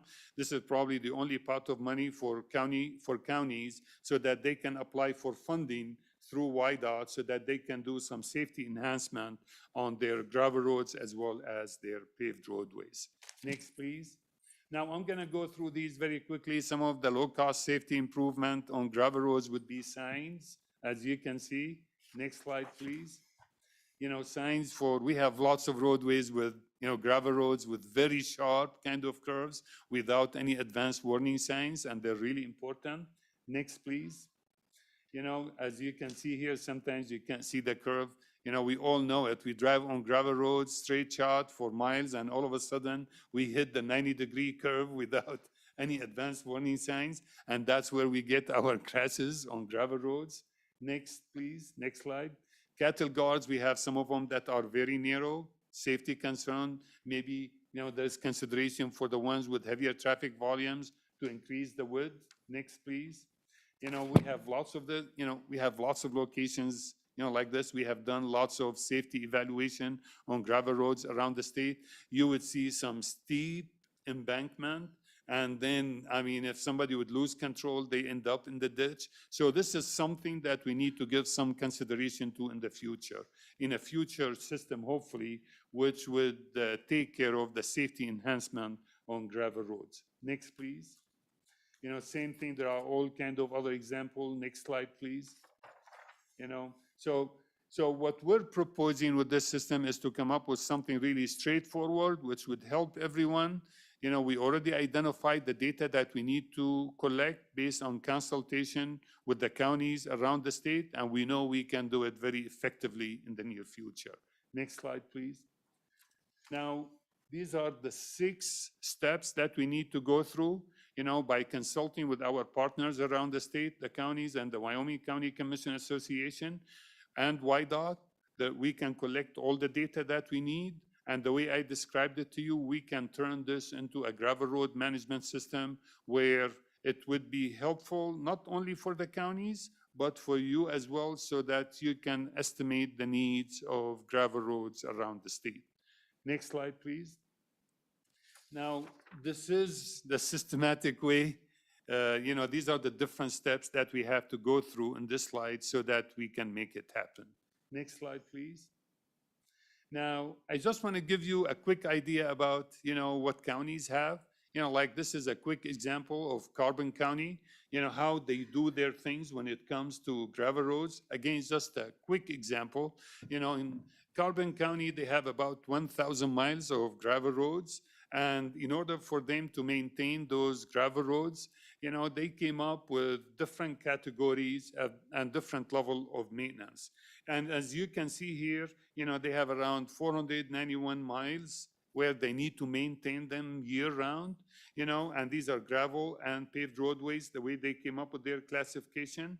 And they came up, there are about 97 miles where they have in Category 4. So basically, we're saying in Carbon County, they have 4 different categories. Now, if you look at the next slide, please. And these are the 4 categories they have, and each county has different categories, and they do different systems. And what we're trying to do here is we're trying to come up with one system to help all the counties come up with a way to manage their roadways. So as you can see here, Category 1 would be the roadways which must be managed year-round. Category 4, where they really don't have any priorities for those gravel roads. And they go 2 and 3 would be somewhere in between. Next slide, please. So based on what they're doing in Carbon County as an example, they're saying that for Category 1, it would cost them about $15,000 per mile to maintain the gravel roads. If they need to do the dust enhancement, the magnesium chloride, it would cost about $11,000 per mile. If they want to do rebuilding of gravel road, it would cost $30,000 per mile. We're talking about some real money, and it's really expensive. When you consider the small budget of counties around the state, maintaining gravel roads, especially if they get hit by heavy traffic volumes, they wouldn't be capable, of maintaining their gravel roads in the future unless some funding is being allocated for those gravel roads. Next slide, please.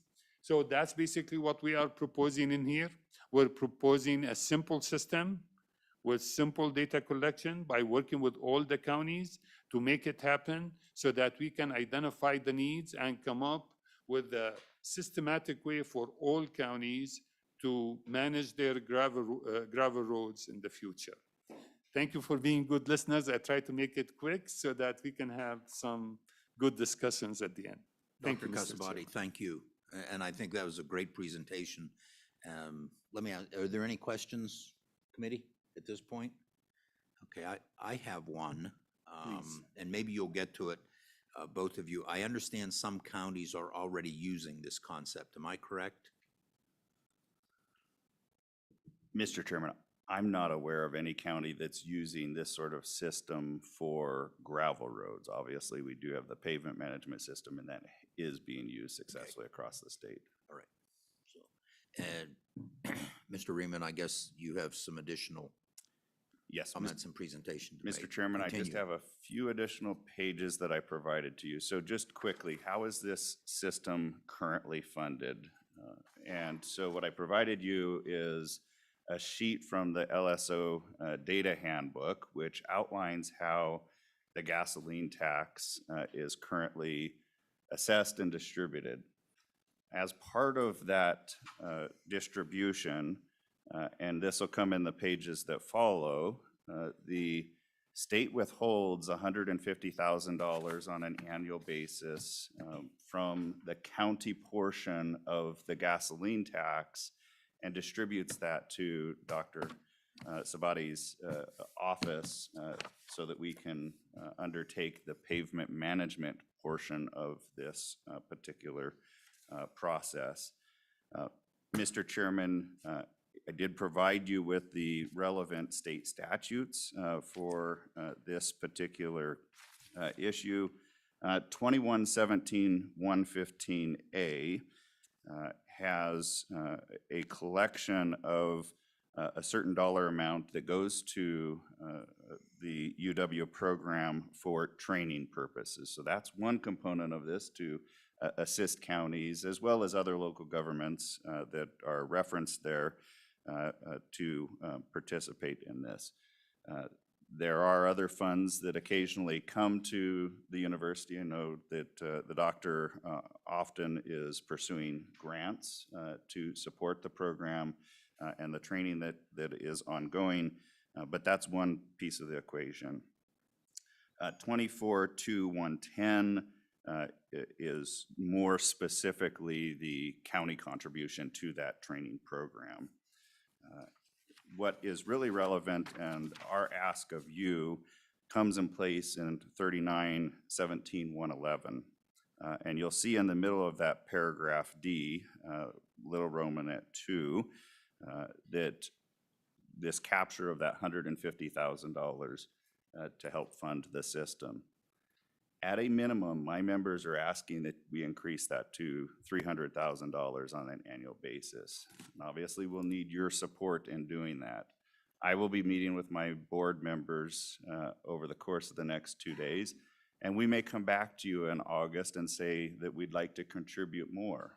As has been presented here, we're putting in $150,000 for 17% of the system. Obviously, adding in gravel roads, the other 83% of that system is a considerably larger task, likely wouldn't be done every 2 years as is currently done for pavement, but that's our willingness and commitment to this.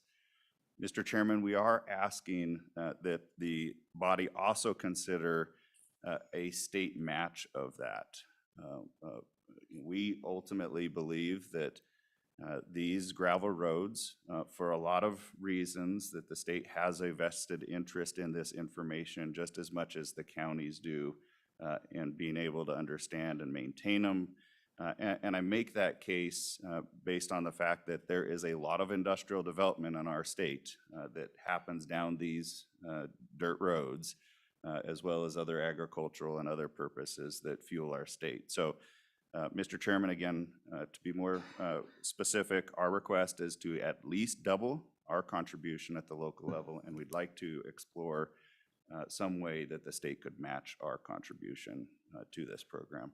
With that, Mr. Chairman, I'd be happy to stand for any questions. Any questions for Mr. Raymond?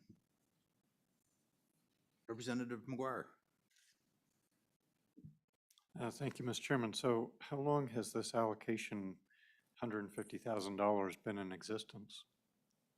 Mr. Raymond. Mr. Chairman, and the doctor will correct me, but I believe since at least 2014. Okay. Follow up, Representative.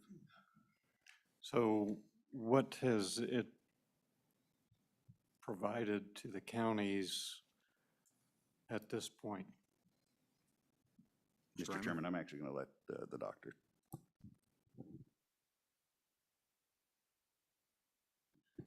Dr. Sabati? Yeah, Mr. Chairman, at this point, the system was designed so that it would determine the condition of those roadways. So what we do is every year, we do half of the state, and then we come up with reports that we send to all the counties within that half of the state. The reports, each county would receive a hard copy of the report. It would include all kinds of maps that shows all the condition of their paved county roads. In addition to this, we send them a hard drive. On the hard drive, there is all the video logs of all of these different roadways so that they can see the changes in the surface conditions of their roadways. In addition to this, we prepare a comprehensive statewide kind of report on annual basis, and we share this with all the counties. We present it to the Wyoming County Commissioner Association as well. So the counties would know the condition of their roadways on annual basis. They use this data to come up with pavement management system, and some of the counties are doing this. So they take this data and they convert it into pavement management system. In addition to this, they use the data to identify some of, like if they need some maintenance for some of their roadways, they use this data to determine that maintenance, such as determining, like cracking, when they seal the cracks, they can determine the amount of sealing materials they need to use. In addition to this, they can compare their roadways, to the roadways of other counties in the state. They can figure out if they have certain kind of problem countywide. Like some counties have more cracking problems. Some of them, they have, some other issues, roughness problems. So they can concentrate on fixing these kind of problems countywide. So with this kind of information, it's been very useful to them, that we have prepared for all of these counties. Now, with the additional funding that we are requesting, we're hoping that we can turn this into a pavement management system for all counties, where the needs can be established for all the counties, statewide, and then they can approach, the state with uniform kind of request so that they can maintain their roadways in certain conditions. Other questions? Representative Baker.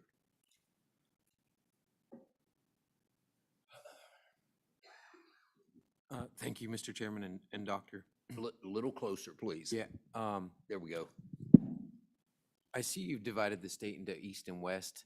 Have you seen or identified any trends related to the continental divide? Doctor? We really, so far we've been just looking at conditions, general condition, and that was the intention of what the counties wanted in the first step. So we really have not done any significant analysis to address, the issue that you brought up. But we're seeing some significant differences in roughness for some reason between the eastern side and the western side of the state. That's all we have at this point. Other questions? Representative Henderson. Thank you, Mr. Chairman. Doctor, will the additional funding also require additional computer or hardware or software or manpower? Doctor? Yeah, Mr. Chairman, thank you for asking that question. When we develop this system, we are going to need, some kind of computers to develop the system. And if there's a need to develop any software, we're going to be developing those software in-house, for those initial steps. And at the end, to facilitate this to the counties, the way we did this in the past, if the counties, would need any of the software or any of the training, we would be doing this through the Technology Transfer Center at the University of Wyoming. Thank you. Other questions? No other questions? Okay, I have a few. First, Doctor, thank you. It's great to see work being done at UW that has a direct benefit to the people of Wyoming. We appreciate that very much. So the current $150,000, and Mr. Ryman, more question for you.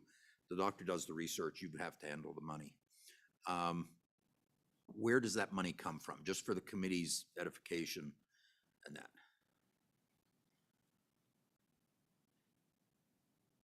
Mr. Chairman, if you go to that second page of the document that I provided that has that LSO data sheet breakdown, a portion obviously of the gasoline tax is distributed to counties. Before it ever is distributed to counties, the Department of Transportation cuts off that $150,000 to ultimately participate in funding this program. Okay. So it comes from ultimately what otherwise would have been distributed to the counties. Okay, so your proposal is just to increase that amount to $300,000, and that, and again, it would come, say, off the top. Am I correct? Mr. Chairman, yes. At a minimum, our request is to double the county's contribution to this program. I may come back to you in August and say my members want to move it even higher. I just need to work through that because not every county gets the same distribution of the gasoline tax, and this could have an impact on them. That said, those counties are likely the ones to most benefit from this program, I suspect, because they have more miles of gravel road than they do paved road at this point. Questions? Any additional questions? So one final one, Mr. Ryman, just, so in other words, the counties are willing to, in effect, take their own money and put their own money where their request is, correct? Mr. Chairman, absolutely. This is a program, as I think you've stated, that is really successful for us on the pavement side of the house. And when I had a conversation with my members about us contributing more, they were absolutely committed to that effort. That said, given the expansive nature of the gravel road system in our state, we would really appreciate it if we could find another $300,000 of state contribution to match our contribution to that program, if at all possible. Representative McGuire. Thank you, Mr. Chairman. So is there a cost-benefit analysis that if we invest more, that if there's a uniform system to monitor these roads, that it's going to save counties X number of dollars projected in the future? Thank you, Mr. Chairman. Mr. Ryman? Mr. Chairman, Representative McGuire, I've certainly not taken that up. Maybe Dr. Sabati has. I think one of the issues that we have at the county level is we simply just don't have this information whatsoever, and it's often done on good professional judgment, local knowledge of where they should put their investments, and having the data to support those decisions certainly could make for better decision-making in the future, and that's part of why we want to pursue this. Mr. Chairman, this is a very important question, looking at the cost benefit when you're making any investment. And when you look at the small cost, the little cost associated with this program, and when you compare it to the investment, that the counties made statewide, when you look at 2,400 miles of paved roadways, to rebuild every mile, considering inflation now, it's costing $2-3 million per mile. So you're talking about hundreds of millions of miles, to rebuild those roadways. Same thing with gravel roads. With the numbers I shared with you from Carbon County and how much it costs, like $30,000 per mile to do, to re-gravel 1 mile of gravel roads. So considering the fact that we have about 12,000 miles of gravel roads, so I really know that we have hundreds of millions of dollars in investment in our infrastructure. So to spend, those, the small amount of money on this management system, this is really a very cost-effective way of doing it. In fact, the Federal Highway Administration made it so that all state DOTs must have pavement management system for their paved roadways, because this system is extremely effective. If we don't spend the money where we can, make a difference, then it's the money, when you have, just $1 to spend, you need to stretch it as much as you can so that you can spend it where it's really fully effective. So it's a proven technology. It's been used, for several decades at the state DOT levels nationwide. It's a requirement for all state DOTs. Lots of local governments nationwide are jumping on board and they're doing it. We need to get that far as well for the counties in the state of Wyoming. Thank you. Well, thank you, both of you. Just hang with us. We may have some other questions after public testimony. So with that, I'll ask for public testimony. Anyone in the room? Okay, anyone in the virtual world? One last chance. Okay, I'll close public testimony. Committee, what do you think? Mr. Co-Chair, well, we'll go with Senator Anderson first. He hasn't said too much yet. Mr. Chairman, this feels like a precursor to centralizing road maintenance in the state. Would appear to me that if I pointed out all the roads that need maintenance in a small county that only had 2,500 people, they couldn't afford to do it, so they would ask the state to do it. And then everybody would want that for their road maintenance basis. So I really think it's a great idea to do this, but the outcome is what I'm worried about. And where we go with these counties that, there's about 4 counties that probably couldn't afford to do what we're asking them to do. And so I worry about where we're going with the process. Mr. Co-Chairman. Thank you, Mr. Chairman. You know, I appreciate those cautions from Senator Anderson. Well stated. On the other hand, I think what I've always said, there's a little parallel in my mind here as to the work that we've done on school facilities, for example. Just because we do those every 4 or 5 years, we go out and we do a comprehensive study of all of those buildings which belong to the state. That doesn't necessarily mean that we have to vote to build new schools or, for that matter, even renovate schools. But it gives us the data that we need to make informed quality decisions. And I like what this might do for this committee, Mr. Chairman, because it sort of undergirds all of our decision-making. And you remember about 1.5 years ago, we all put our heads together and realized that most of the roads in Wyoming are county roads. And most of our constituents, I should say many of our constituents, drive more on county roads than they do on highways. And so it's kind of been one of those things that I really wanted to try to pay a little more attention to. And I really appreciate the counties coming to us with this. I think it has real potential. So thank you. Committee, any other comment?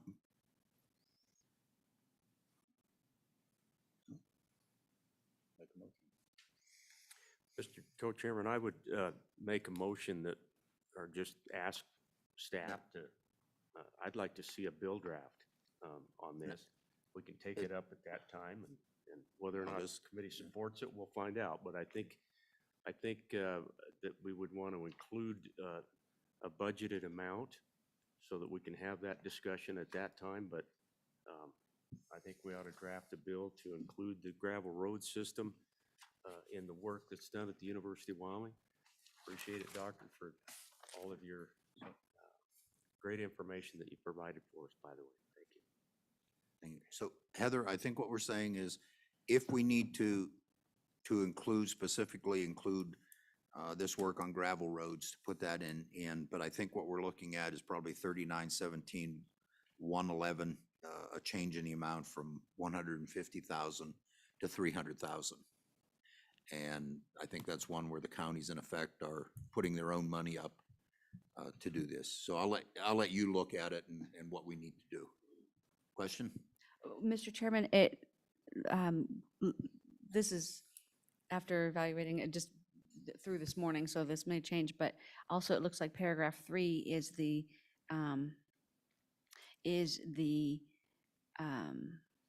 state match, I think.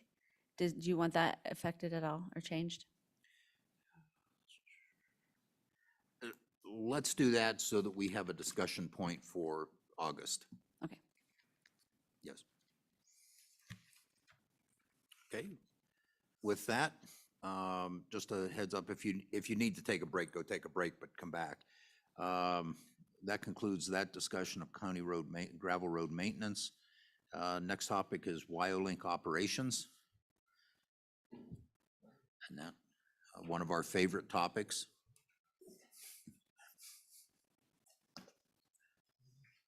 It wouldn't be an interim without a discussion of Wyoming. No, there wouldn't. I think the director would agree. Am I correct, Director? It wouldn't be a normal interim if we didn't discuss Wyoming. Mr. Chairman, we'd be at a loss. Okay. So, Mr. Chairman, I have 2 really front and back handout for you on Wyoming's update in terms of operations. And if you look at the first side, what that is a report back to you on the proposed distribution of the $35 million of ARPA funding so allocated by this body last session to Wyoming. So first, thank you for that $35 million, and it is already going to good use. As we discussed yesterday in sort of the status update, you can see the $4.5 million about halfway through, which is going to locals, and I'm sure Mr. Riemann will have some more discussion on that. If you just scan at the top, so about $5 million going to Quantars, that's replacement of equipment. And you can see, you know, site expansion for about 1.5, 2 new towers going in. I'll talk to you about towers on the map. There is $2.5 million going to some radios for YDOT. And then you see the ISSI connection to other vendors. So that's a one-time cost, really, to make sure we can have good comms in Sublette County, who is still not on the Wyoming system. And then the dynamic system resilience is really a backup system to ensure that we have the appropriate redundancy. The bottom line then of about the $15.5 million, which is really the remaining money after we took care of the sort of the required essential items. The next in our priority was about $15 million, $15.5 million going to microwave upgrade. Now you're going to start hearing more and more about the microwave upgrade. And this gets us maybe about halfway through the microwave upgrade. But what's so important about that is that the Wyoming system is currently installed, basically uses T1 lines, which is sort of like, think about the old analog phones. And what this microwave upgrade does is it takes it into the internet world and today sort of broadband. And so, and why that's important for us is because as we move to next generation 911, which we are, and YDOT also is responsible for this next gen 911, is very dependent on GIS information and pictures, and it takes a lot of bandwidth to run. And a lot of that next gen 911 will ride on our WyoLink backbone across this state. Now it will be interconnected with AT&T, some of these other systems, but there's a lot of this data which will run on WyoLink. And so we took the remaining money and started upgrading the microwave. If this body decides next time to allocate some additional ARPA funding to WyoLink, because remember the original request this last year recommendation with this committee was about $89 million. The remainder will go to finish the microwave and put in some additional towers that have been asked for. But at this point, really, my guidance to the team is no more towers until we get the microwave backhaul done. Because this is all part of maintaining and making sure that what we have is operational in the environment that we're going into. Mr. Chairman, Please. question. The microwave upgrade, is it basically hardware replacement? Is that mostly hardware related, or is it something else? Director? Mr. Chairman and Senator Pappas, there's some hardware and some devices that go on the towers, but a lot of that is actually running fiber and to the tower.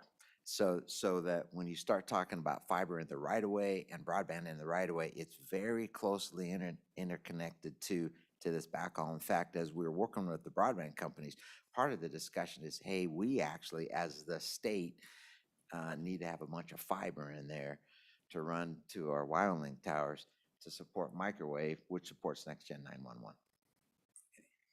Right. So thank you for that. If you flip over the page then. Director, before you leave that page, if you'd go back up to the ISSI connection to other vendors and that, and I think everyone on the committee and you, Director, know that's just a sore point with me, that counties buy systems and then the state's stuck upgrading the state system to match an incompatible county system. Shouldn't the counties be paying their own way on that? If they want to save money by buying a non-compatible system, shouldn't they make it compatible? Mr. Maybe Mr. Chairman. Riemann could answer that question. Mr. Chairman, just to be clear, at this point in time, there's only one county that has elected to go its own way with its system. That system it can be connected into the WyoLink system and will be connected into the WyoLink system. I don't know all the interworkings of it, but it's my understanding that there does have to be a connection for the state to get into that county system. It was an election all along that every county could make its decision on which way to go. That one county elected to go to a different route. Our job now is to ensure that we can move forward and have proper communication across all of those systems. Director, a follow-up to that, $800,000 for one county. My recollection is that their system costs less than that money. Am I correct? Mr. Chairman, to the best of my knowledge, their system costs significantly more. Okay, thank you for correcting me. Proceed. Thank you, Mr. Chairman. Mr. Chairman, if you flip over the page, it's a map with a bunch of different shapes and colors on it. I think what I'd point out to you is that the yellow squares are the new sites, and those are the 16 tower build out that we've been working on for the previous, about 3 years. We hope to accomplish almost all of those this year. There may be one that may stretch into next year. But I tell you, what you see as those come online, so the yellow ones without the little cross in them, they're the ones we're working on. But as the new ones with the little crosses on, as those come online, they're just making a huge difference in the operational capability of this system. And, so we've recently finished one in Rock Springs. And just the comment from the chief of police there in that community was, man, what a huge difference. And we're so happy with that. And we're seeing the same results across the board as these towers go in.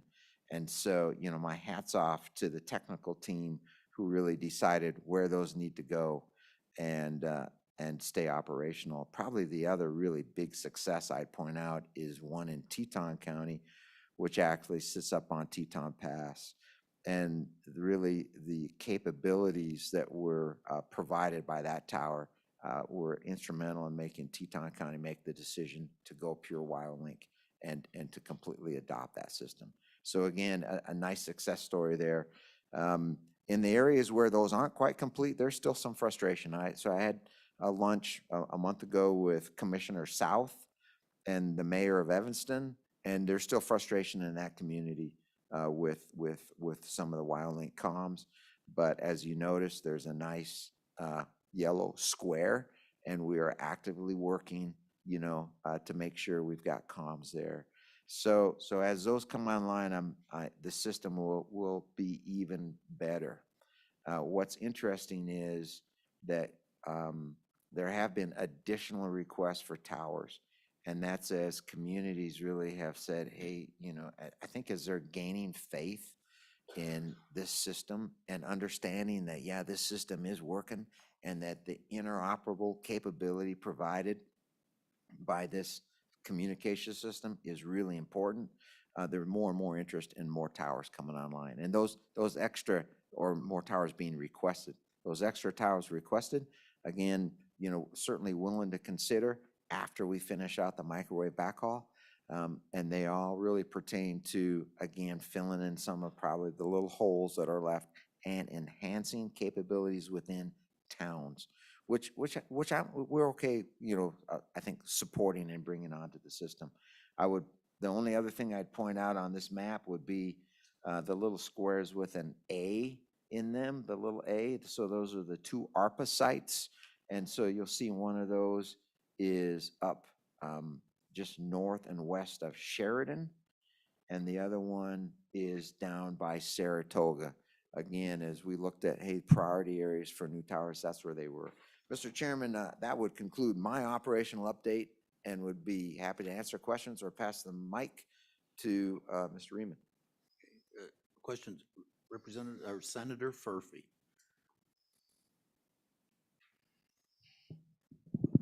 Thank you, Mr. Chairman. Let me ask, if a foreign country wanted to access this information or disrupt the system, how secure is this system? Director? Yeah, Mr. Chairman, Senator Furphy, that's an excellent question, and one that I know my team spends a lot of time working on. To the best of my knowledge, it's very secure, and we work hard to ensure that. I believe that Mr. Babbitt is online, and with your permission, we'd like to see if we can't get him to maybe add some specificity to that question. Mr. Babbitt, inasmuch as you haven't retired yet, proceed. Thank you, Mr. Chairman. Absolutely. I do have our program manager, Nate Smolinski, on board with us too. But absolutely, cybersecurity is something that we take incredibly serious. The system is monitored 24/7, 365 with our vendor. Any abnormalities in the system is immediately notified to our WyoLink support team, and operations working with Motorola at that point in time can be identified and taken care of as quickly as possible. Okay, thank you. Mr. Co-Chairman. Thank you, Mr. Chairman. Director, this is a little bit of an aside, but it's kind of a pet thing that I can't get out of my head as I travel around the state of Wyoming. We have so many spots out there that become a safety concern to me, simply because there's just no service of any kind. I wonder, we've talked over the last couple of years about maybe providing some access on these towers for other sorts of activities. First of all, do we have the space or the ability to do that? Second of all, is there something we need to do as a committee to encourage that? I'm thinking about places like Shirley Basin or Casper to Shoshone, or every one of us know stretches of highway out there where you just simply drop service. And it just feels like to me that anything we could do would benefit the citizens of our state. Can you speak a little bit about that for me? Director? You bet. Mr. Chairman, Mr. Co-Chairman, let me start, and then I'd like to kick the ball to Mr. Selinsky or Mr. Babbitt. But we, just a couple years ago, you actually did pass some legislation that encouraged us to do exactly what you're talking about in sharing space on our tower. And I don't have the exact numbers, but the guys are working on that hard. And it allows us to charge a fee and to take that fee back into the WyoLink system, which is helpful. And so certainly I think legislative and statutorily the conditions are set. I think maybe the discussion will be I think there's still a cost. I think you're really talking about cell phone communications in those areas. And I think the question would be, hey, how do you encourage, a provider to put up the items there when there's just so few traffic? But I think let me pass the microphone to my team and see what they might add. Mr. Babbitt? Great, thank you. Thank you, Mr. Chairman. As far as, let me address the co-chair's question on coverage areas. We're excited because WyoLink is a different frequency. It pushes that signal much further across the state of Wyoming. But with cell phone technology coming, Nate and his team are doing tremendous work to bring those two technologies together. So part of the conversation too on the ISSI connection is also the communication between those two technologies. So it's called LTE, which is long-term evolution, but it's basically the cell phone technology, which is in a different frequency band versus our radio WyoLink system. And our teams are working together to make that system work together. And I bring in FirstNet. You may have heard of FirstNet. That's the AT&T emergency response service. So FirstNet will be able to function and communicate with WyoLink as well. So everything we're doing is advancing. All of this is coming together so quickly together. And this follows right into the broadband conversation that we've had too. We are upgrading all of the microwave, the redundancy and resiliency. We're trying to backfill with fiber connections if and where possible. Of course, some of these are on mountaintops and very challenging scenarios. So they'll probably be last because of the expense type of thing, but it's really given us the opportunity to advance communications across Wyoming just for those situations.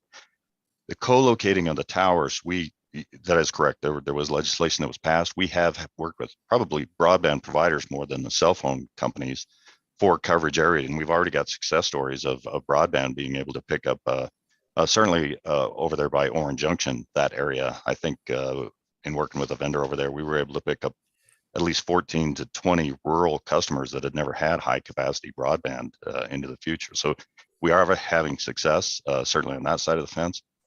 When you come to talking about sharing the tower site with a cell phone company, the equipment is so much larger and heavier. Then we have to look at all the stress tests of and the height and the width of the towers, and Nate's team goes out there and takes a look to see if there's even room to see and work with the vendor to see if it's even possible. But the cell side of the fence creates new challenges, different challenges, I should say, than a broadband company that just wants to put on a smaller dish to reach out into the rural community. So I'll pass it off to Mr. Smolinski if he's got any further comments. Mr. Smolinski? Yes, Mr. Chairman, at this point, I can say we have about a half a dozen co-locates on Wyoming towers, and we are currently out of the YDOT office working with additional 5 as we speak. Okay, thank you. So just quick follow-up, Mr. Chairman. So Troy, I guess, my question would be, is there anything that we need to do that would help to expedite that even further, or anything that we can get out of the way that might be helpful in all of your efforts? And I like what I'm hearing. So I would just be interested in any recommendations you might make on this front. Mr. Babbitt? Mr. Chairman, Mr. Co-Chair, first of all, I just want to thank you for what you've already shared with us. The equipment that needed to get upgraded, we've talked about that for years, and to really get it taking from the old technology into the high capacity Ethernet type, scalable type, high capacity broadband is incredibly important to us and very much appreciated. The microwave backhaul upgrade, the funding for at least the half of that. I think the success that we're having, when I first came into this position, I felt like we had a black eye, and we've made huge progress on the system.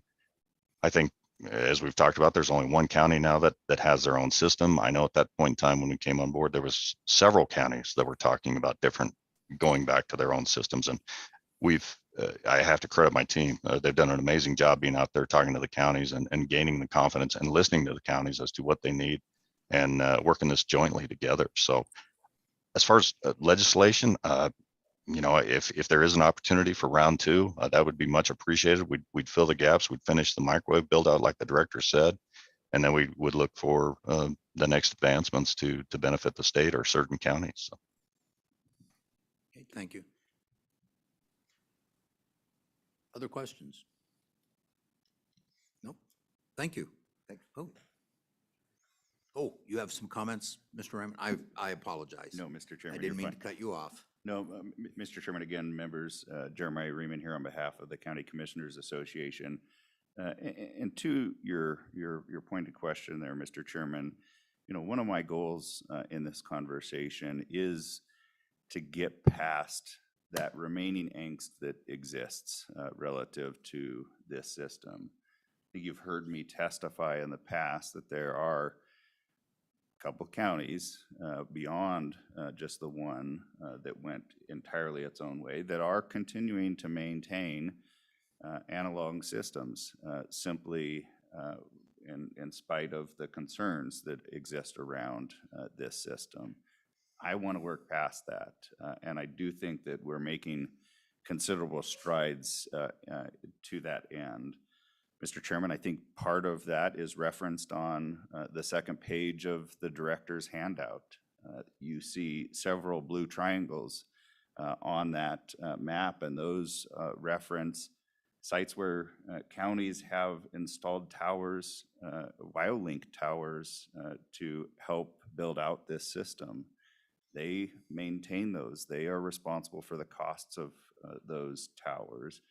I think we need to continue to work to maximize resources across all of the agencies and to benefit everyone, and we'll continue to do that. Mr. Chairman, I do want to thank this committee. I want to thank the legislature for the investment of the $35 million in ARPA funding towards the Wyolink system. I worked very closely with the director and with the governor's office to obtain that $4.5 million for local equipment. And that's, again, a part of that trying to build in our commitment to this system.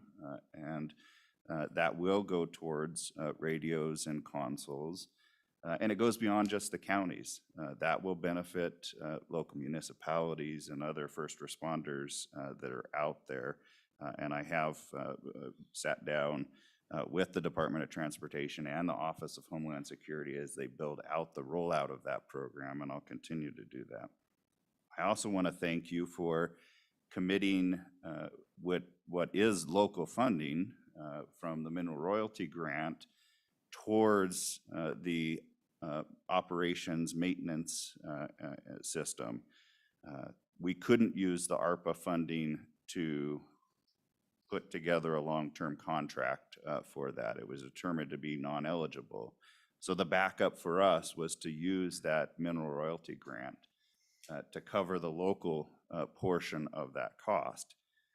The upside of that particular investment is that it means for this biennium, we are funded for the Wyolink system, which means we have some time to find a solution. And that's what I came to you last year because there is no dedicated long-term sustainable solution for the ongoing maintenance and software system upgrades of the Wyolink system.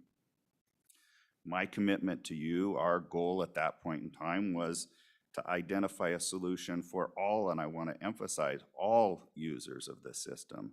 You've got two of the partners at the table here, but the municipalities are part of this. The schools, our special districts, they're all part of this system. So while you might throw angst at me, there are a lot of other players in the longer term objectives here. During this interim, it is my, and I made this commitment to you last year, it is my goal to better understand what other states are doing to fund this system. I was excited as I started to really dig into this interim that as we were having this conversation last year, the U.S. Department of Homeland Security Office of Cybersecurity and Infrastructure Security Agency put out a report. I didn't print it out for all of you. I don't want to fill your inboxes any more than we already have.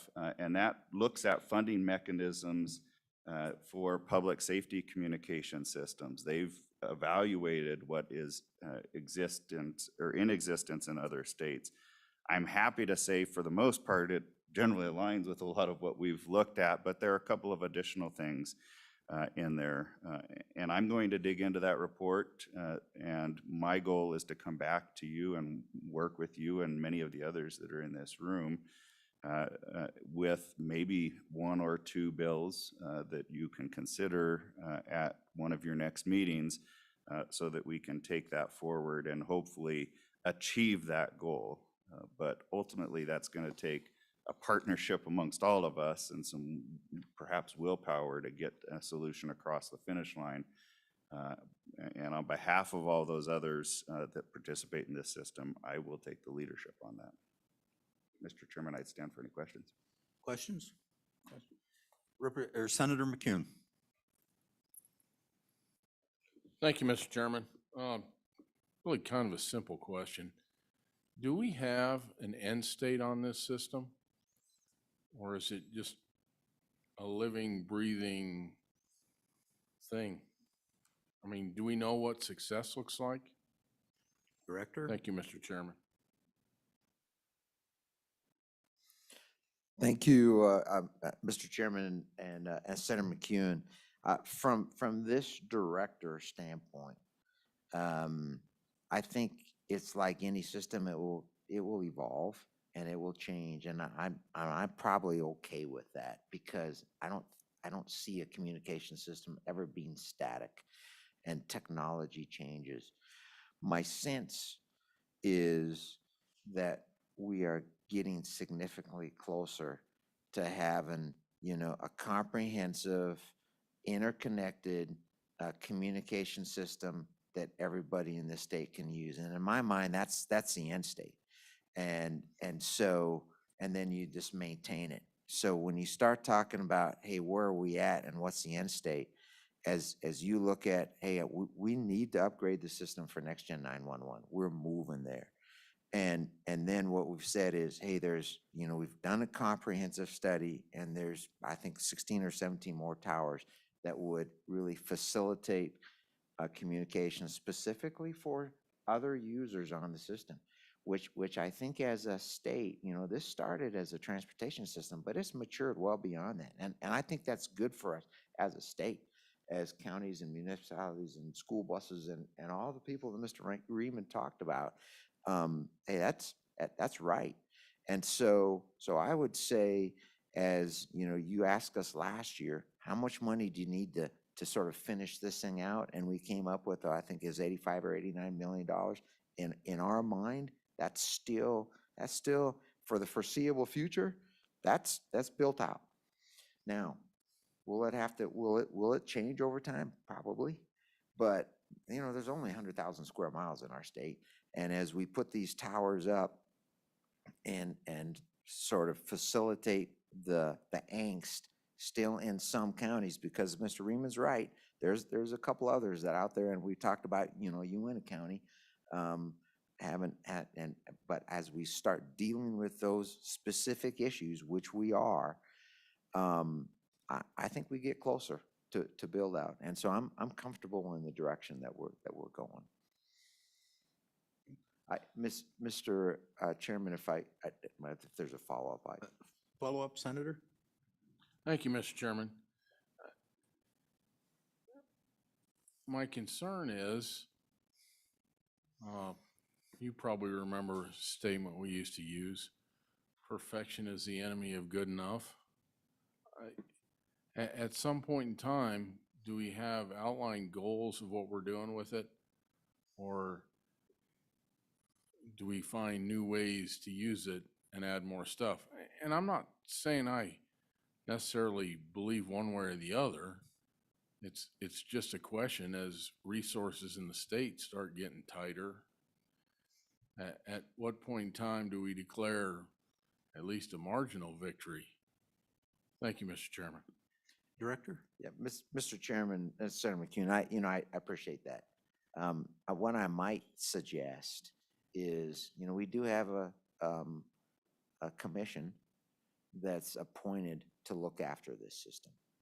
And what I might suggest is that one of the sort of, tasks that we say, hey, commission, let's maybe, let's paint a future here of Wyoming. And I certainly, I think that Mr. Babbitt, if we want to take a couple more minutes, I'm happy to let him expound on this a little bit. Please, Mr. Okay. Babbitt. Thank you, Mr. Chairman. I agree with everything the director said. With technology changing, we've taken a look at the how to interoperate this system to not have to pull the plug on something that we've worked so hard for so many years and built. And just with your support and what we've done with even the broadband providers and sharing systems, the system is critical for it. It's our emergency communications across the statewide. It's for all those remote areas of the fire that happens once every 600 years. We don't have full coverage on some of those areas, but we have a very good coverage. So I agree. I think we are constantly thinking about new ways to utilize the system, as the director talked about. NG 911 coming on board, and with broadband expanding. And I'll tell you what, as the technology officer here, and I think about the future of the intelligence that is coming on our highway departments, it's tremendous. From, you know, you talk about electric vehicles to autonomous to connected to all those systems need high capacity service. And we have a fantastic radio system for our emergency responders. And there have been frustrations, as we mentioned. Some of those counties, Rock Springs was frustrated a while ago. We have now huge success in Rock Springs. We turned up the first tower there, and Mr. Smolensky and I heard from at the PSCC Commission of just how fabulous that community has waited so long. And we fully believe that there are other communities like Uinta County that are going to feel that same way once we get this up and operational as quickly as possible. So anyway, I think with technology, it as the director stated, it's ever evolving. And I do think that that's a great idea that will address the PSCC as to a vision statement for the future. Thank you. Mr. Chairman, if I could just Director? add one item as well.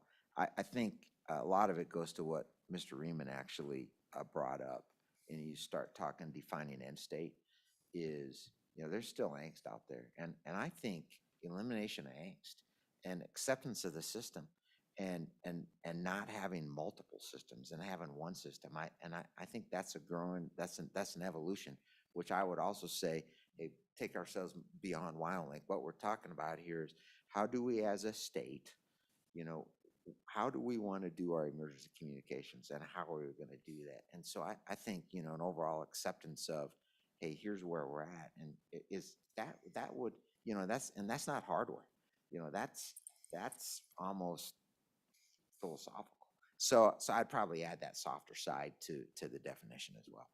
I would certainly thank Mr. Riemann and his team for their partnership, because he's exactly right. You start looking at those blue triangles and the collusion of the systems, key to our success. Other questions? Any other questions? Okay. Thank you. Just hang with us. I'll open discussion of Wyoming for public comment. Anyone in the room? Anyone in the virtual world? Okay. Public comment is closed, and I don't think we need to do anything. That was a great update. I think we'll probably hear it again. Thank you both. So with that, we'll move on to airport governance and funding. Let's see, how do we want to do this? We have Airports Coalition, research information. What do you want to do? Research stuff first? So, Mr. Chairman, I think that we have Mr. Brubaker, who maybe he could get up early and often, and because he's got places to be across the state. So we'd love to maybe start there. I mean, Okay, Mr. Brubaker. And we also have a white paper that we'll go through. Mr. Chair, Brubaker, please. Mr. Chairman, committee members, appreciate your time this morning. My name is Devin Brubaker. I am the airport director at the Southwest Wyoming Regional Airport in Rock Springs. I also serve as the chairman of the Legislative Affairs Committee for the Wyoming Airports Coalition, and honored to have with us here today staff and leadership from the Jackson Hole Airport and the Casper-Natrona County International Airport. So appreciate them joining us as well. Wyoming's 40 public use airports provide critical connectivity to each community that they serve, providing immense economic activity throughout the state of Wyoming, supporting nearly 10% of statewide employment, more than $2 billion in economic activity each year, over $80 million in state and local tax revenues, and over 20,000 jobs. Title 10, Chapter 5 of the Wyoming statutes has largely been unchanged since its inception many decades ago. Our goal in requesting this interim topic is to take a fresh look at how our airports are governed and funded. We greatly appreciate your staff's research efforts regarding the governance and funding in the states surrounding us. We believe this research shows that we are not far off from our peers, but there are still opportunities for improvement. Aviation has always been a rapidly changing industry that required our state's airports to be able to operate as nimbly as possible. This has become even more critical over the last few years. The financial situation at our airports continues to become more dire as time progresses. Only 3 of our state's 40 public use airports are financially self-sustaining. The other 37 require over $14 million each year in financial support from counties, cities, and towns to cover labor, maintenance, utilities, air service, and capital costs. In the past, this committee heard testimony from the Department of Transportation regarding the $45 million in annual unfunded needs in Wyoming's aviation system. Combined with the operational deficits previously mentioned that airports experience, Wyoming airports need at least $59 million per year in funding to be able to ensure a safe and secure air transportation system that continues to generate immense economic value to the state of Wyoming. We recognize that these funds cannot be covered by the state nor our local community, our local government entities. These needs have been exacerbated in recent years with the immense federal discretionary grant opportunities that are available. In fact, there are currently as many as 11 different grant programs available from the FAA. Each of these opportunities comes with matching requirements that can restrict a community's ability to pursue this much needed capital funding due to the inability to fund the match. The FAA funding is competitive, and having the ability to say yes to an unplanned grant with little notice is only possible for 3 of the airports in Wyoming. If we want to position Wyoming to compete for these federal dollars to address our capital needs, we need to be sure to have the ability to match them. We recognize the financial demand that our operations place on local entities causes governing bodies across the state to make difficult decisions. Do we fund our airports? Do we fund our fire departments? Do we fund our road and bridge department? We understand that that is a difficult decision, and it's becoming more difficult every single year. We have made a concerted effort to find solutions in a time where they're needed more than ever. In the 2020 interim, we worked with this committee to develop Senate File 4, which would have established airport districts. Unfortunately, that bill fell short on third reading in the House by 1 vote during the 2021 session. We understand the concerns that special districts and increased taxation, so we are back before you today to work on either improving upon Senate File 4 or looking for new solutions. It is our hope that we can work together with the stakeholders across the state in the coming months to bring potential solutions to you in August. We are committed to putting the work in to coordinate with all stakeholders to develop those solutions. Just want to finish up and happy to be here for questions and the discussion. Just airports are key economic drivers to the communities that we serve. Their fiscal health is paramount to ensuring they continue to drive economic activity and growth across the state. We look forward to working with you to find solutions and to ensure that our airports are able to remain as safe and secure economic drivers across the state. And Mr. Chairman, be happy to answer any questions, entertain any dialogue about the issue. I'm sure there's a lot of questions, so. Mr. Brubaker, thank you. Appreciate your advocacy, and you've been a great resource for us. Representative McGuire. Thank you, Mr. Chairman, and full disclosure, so I happen to be on one of the airport boards, but it's one of the airports that is financially independent. So we're very fortunate here in central Wyoming and fortunate to have our great airport director with us. But one of the things that I mentioned as we were discussing it in the House, and I just want to make sure our Senate colleagues understand also, is the airports work as a partner with the Federal Aviation Administration, and they have been a great partner for the state of Wyoming. We get more than we give, but they also have some requirements. And a good example is in Lander, they decided that the taxiway was too close to the runway because you wouldn't be able to land a 737 while another one was taxiing out at the same time. Well, there's never been 2 737s in Lander in the history of that airport. I don't even know if there's ever been one. But those are some things that come down from on high, and so our airports have to comply with that. And I just was wondering if you could address that, Mr. Brubaker, and expound on it a little bit more. Thank you. Absolutely, Mr. Chairman, Representative McGuire, excellent points. The aviation industry is heavily regulated, whether it be the FAA, TSA, EPA, DEQ, the list goes on and on and on. Specific to the FAA, there are design standards that are required to be met at our airports based on what the FAA says we should do. Lander's a perfect example of that. There's many other examples around the state. At our airport in Rock Springs, moving taxiways just so that there's not direct access to a runway from parking has been a big expense of late. But the stories could be found in every community that each of you represent around the state of situations where an airport doesn't necessarily agree with a development that's required by the FAA, but our hands are tied because we are federally obligated. As we are all aware, when the federal government writes a check, lots of times that's a good thing, that we can get the funding we need to do a project, but it comes with a lot of strings attached. And that becomes difficult then, because then we're tied to that future compliance. And that's the same for any federal entity that we deal with.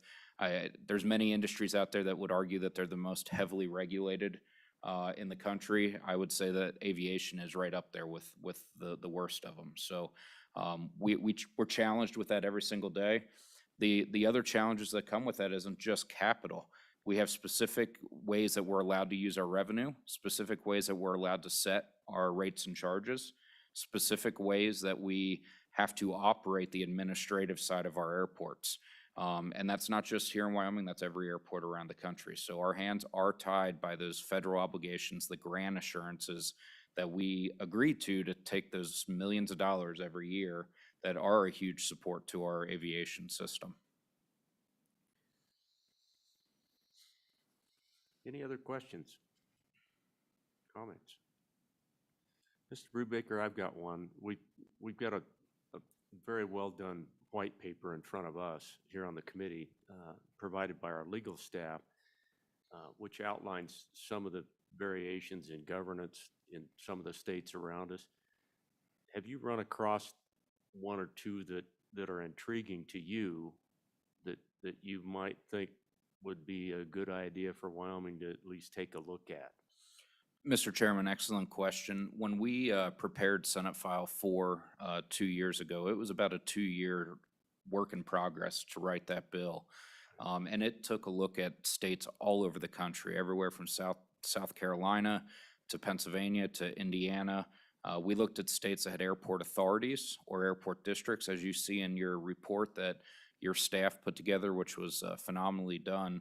The surrounding states all have a governance structure similar to an airport authority. Some could say that airport district, it just really nomenclature, it's really the same thing. But the one challenge that I see right off the bat is one of the things that each of the states in that report has that's a little bit more defined than what we have is that ability to levy taxes. And we understand the challenges that poses in our state with our current tax structure. But the benefit that those other states have is they're not restricted by the county's 12 mills or the municipality's 8 mills, I believe, are the requirements. They have their own set-aside limitation, whether that be 2.4 or 3.05. I'm trying to remember some of the numbers out of the paper there, but there was a varying ability to have that mill levy. If you look at our Wyoming statute, even as your staff has pointed out, it's fairly unclear that airport or county commissions can levy taxes for an airport board, but it has to be within their 12 mills. But then it also gives those same powers to an airport board, but it doesn't separate it out from those 12 mills, and it doesn't give that same power to cities either. So I think there's a general sense in the Title 10, specifically Chapter 5, where it could probably be refined and cleaned up. And that's one of the areas we're looking at. Another area that we're looking at is there's a current part of the statute, regional transportation authorities, that allow for a half mil to fund air service and ground transportation, and looking at to see if that piece of statute could be improved upon. So as you and I have spoken about out of the meeting, it's our goal to work with each stakeholder, the mining folks, the petroleum folks, the county commissioners, WAM, and come back to you all in August and hopefully have your participation, 1 or 2 members of the committee involved in those discussions, but come back to you all here in a couple months when you're in Sweetwater County and get to really give you some solutions to consider and work through. Thank you for that, Mr. Brubaker. Well stated. Senator McEwen. Thank you, Mr. Chairman. I want to ask you kind of a pointed question, just your opinion. and I promise you, I don't know the answer. I wish I did. So when we take the federal funding, and as you put it, comes with all kinds of strings, and we're talking about landing 2 737s in landers simultaneously, and we can't even fill those planes out of that airport probably right now. Is that a fair statement? Mr. Chairman and Senator McEwen, so Lander would not have commercial service. They're a general aviation airport, if that's to your question. And maybe if I can interpret your question a little bit, if that's all right. Can I finish up real quick? Oh, sorry, I thought you were done with it. No. Really where I'm going with this is when we take money from FAA and federal funds and it comes with all these strings attached, are the strings detracting from the money we're getting? Are we really benefiting from it? You understand where I'm going with that?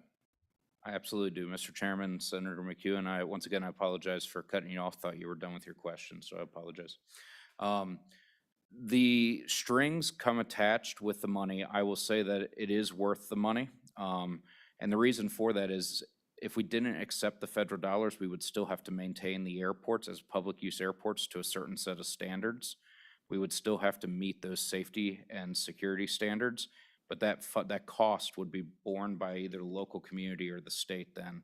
So it becomes more of a challenge. I would say that when you have a situation that the federal government is putting some standards in place, and let's say Lander's situation, yeah, that was a pretty significant deviation from what we normally see.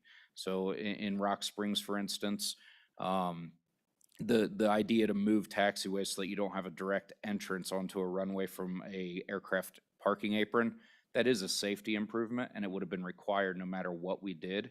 So it might as well get the federal dollars to help pay for it instead of that multi-million-dollar expenditure having to be borne by the local taxpayers. Follow-up, Senator? Just, Mr. Chairman, thank you. I appreciate the answer.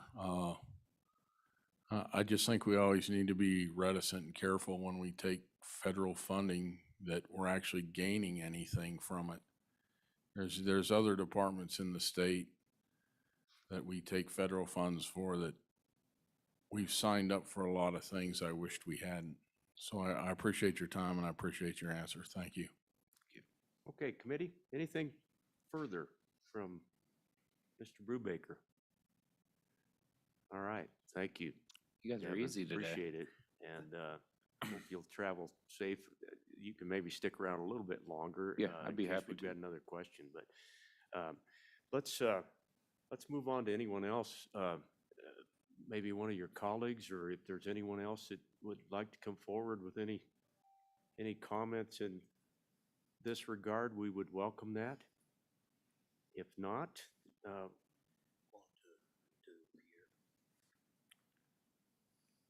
let's go through the white paper that I alluded to. Is Pierre on board? It looks like he is, and Pierre, thank you for all your work on this. We look forward to you maybe walking us through what you've been able to find. Take it away. Thank you, Mr. Chairman. Pierre, yes? you might want to adjust your camera a little bit while we see the top of your head. There you go. That's better. Oh, we're getting dizzy. Up a little bit, please. You've down. Yeah, there. Okay.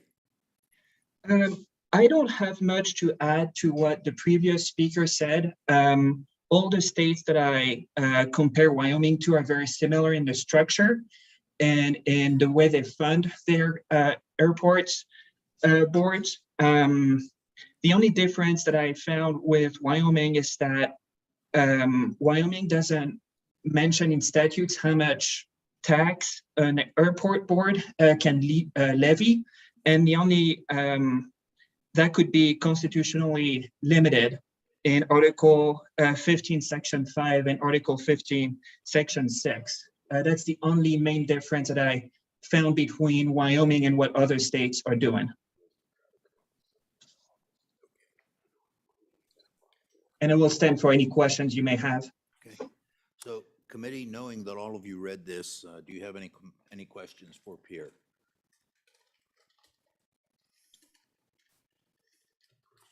Representative Henderson. Thank you, Mr. Chairman. Mr. Chairman, given the last few years and all the discussion that we've had relative to, airports in Wyoming and the transition from the way it was subsidized before to the, the capacity arrangement a couple of years ago. What's the net effect from your perspective of what we need to do versus where we are relative to those other funding sources and the anticipated passenger loads, particularly in the smaller airports? Okay, Representative, was that a question for Pierre or for Mr. Brubaker? Primarily Pierre. I think from the state level down. Okay. Pierre, do you have a comment or answer? Mr. Chairman, Senator Henderson, I don't really have an answer for this question. I strictly limited my research to looking at the governance structure and funding structure of airports in other states. I did not expand to much beyond that. But I'll be happy to look into what Senator Henderson said, asked for, and provide a memo on that. Okay, thank you, Pierre. And I would say go ahead and do that. Okay.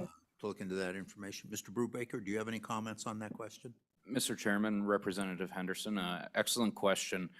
Our industry continues to face some unprecedented cost escalations that we're seeing, and we're all seeing in every industry. But the aviation industry has been hit harder than most, largely due to significant labor increases and supply chain issues. The cost of air service in our small communities, even under the CPA agreement, is escalating rapidly. The capacity purchase agreement that the legislature put forth a few years ago simply saved air service in the state over the last couple of years. If it wasn't for that program, many of our communities would not have air service today. Unfortunately, even with that in place, due to the economics of rural air service, we've seen dozens and dozens of communities across the country lose all of their air service, and many of those communities are larger than ours here in Wyoming. We're fortunate to have that CPA program. But to your point, or to your question, I'm sorry, the challenge is those costs need to be covered somewhere. There's an increased cost to the state as part of the set match of 60% for air service. But that 40% local match for communities, as those costs increase, that hit is pretty tremendous. In Sweetwater County, for instance, we're in the middle or final stages of negotiations with SkyWest.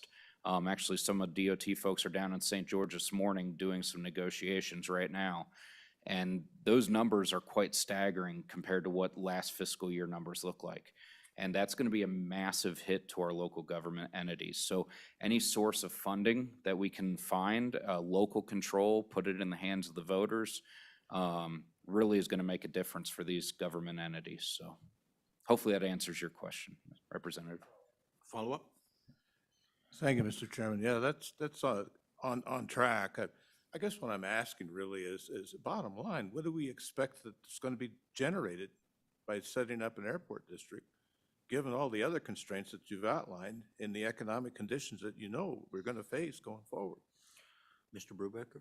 Mr. Chairman, Representative Henderson, if we went down the road of an airport district and we picked that bill back up, or this committee picked that bill back up, it puts the hands in the voters whether or not they want to have a special district to fund their airports. The way it was written, it would be able to be used for operating, maintenance, capital expenditures, and air service costs. That would help get that off the general fund dollars, the 12 mills or the 8 mills or the sales tax for municipalities. The challenge is it's not a guaranteed. We have to have communities that are willing to support it, so it doesn't solve it in every community. Not every community will support a new special district. So that's why we're excited to be able to look at all the different options and all the different opportunities with you over the next couple months, along with the stakeholders, to try to find a solution that is fair and equitable, if you will, within the confines of existing statute. which can sometimes, as you all know, be pretty limiting with our tax structure. So it's, we're all ears and we're excited to learn from others and try to find those solutions. So I hope I'm getting to your question there. I'm really not trying to dodge it, I don't know that I have an exact answer. It's, we got to find that solution. Just, Mr. Chairman, Follow up? just to kind of close it out, I mean, none of us have a crystal ball. You have a county close to you over there who's having problems with that very thing, taking it to the voters, and one part of the county supports that idea, another part doesn't. So now they want to carve another special district. And it just, where do you really meaningfully identify that you have capacity economically and money-wise to set up a plan and then help work together to meet the requirements of that plan? That's the hard question. I don't expect an answer, but wouldn't you agree? Mr. Chairman, Representative Henderson, yes, and if I might, just 2 years ago, when I sat before you in the interim, I had a lot of faith that in our community, I could get an airport districts bill through and supported by our voters. Unfortunately, due to some decisions that have been made by, or over the last year with our sales tax situation and the voters and how that's gone down, that any ballot initiative dealing with taxation in Sweetwater County specifically is going to be difficult at best. Obviously, inflation and all these other things are contributing to that as well. So that's why we're not coming to you saying, hey, we're ready to carry the torch on Senate File 4 again, because we recognize that it may be a great piece of legislation and it may be a great tool in the toolbox, but if nobody ever can use it, then we've all wasted our time working on it. So that's our hope, is we can find the silver bullet that solves this problem. And maybe we get to the end of this and we don't find it, but we want to at least give it a valiant effort and see what we can do. Mr. Co-Chairman. Oh, I'm sorry. Representative Obermuller. Thank you, Mr. Chairman. I have a question for Pierre on his work. My question goes to just the state governance piece of this. Do other states, does the aviation aeronautics piece of this reside under their Department of Transportations, or how are they set up at a state level to deal with aviation issues? Thank you. Pierre? I'm sorry, I don't really have an answer for this question either. I'll be happy to look into it and provide you with an email or a quick response to your inquiry. Okay, thank you, Pierre. If you would go ahead and do that, and maybe do a revision to your white paper, okay, if you can, to answer some of these questions. Okay. I think everyone here realizes the importance of the airports in Wyoming, and so maybe we need to look a little deeper into it and take a little more interest in the airports. Mr. Co-Chair. Mr. Chairman, thank you. Just to pick up on where you just left off, we're not the only ones wrestling with this. And Pierre, you've done a great job of at least touching on what's going on in some states around us. When you take a look at what, Montana's code establishes that a governmental entity, including an airport authority, may impose a mill levy sufficient to generate the amount of property tax in the prior year plus 1/2 of the average inflation rate for the 3 preceding years.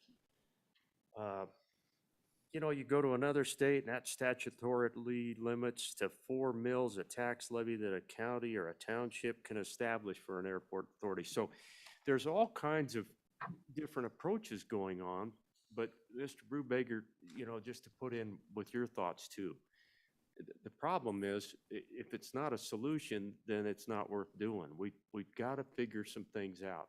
Unfortunately, our airports are an appendage of a transportation system that we've had 2 generations who have taken the time off from supporting. Literally, we have not adequately funded our transportation system out there for 50 years. And I've told that story several times in front of our chambers of commerce and whatever. But the fact is, we just are not willing to pay for our infrastructure. unfortunately, the airports are right alongside the roads, and I think it's worth our effort to keep looking at this, and so that's my thoughts, Mr. Chairman. Any other questions? Okay. Mr. Brubaker, why don't you hang with us a little bit? So with that, I think, public comment.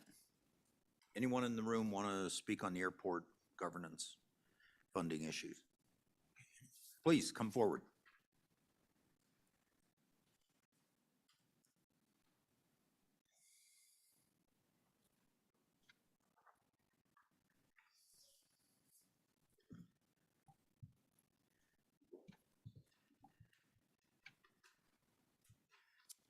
If you would please just identify yourself for the record, and we may ask you to spell your name if need be. Okay. My name is Randy Harrop.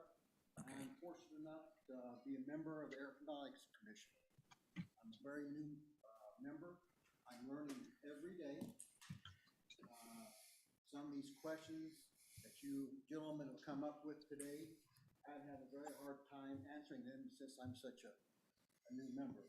I want to say that we work very well with the airports through the state, and I am very impressed with the people that service and work in the commission's office in Cheyenne.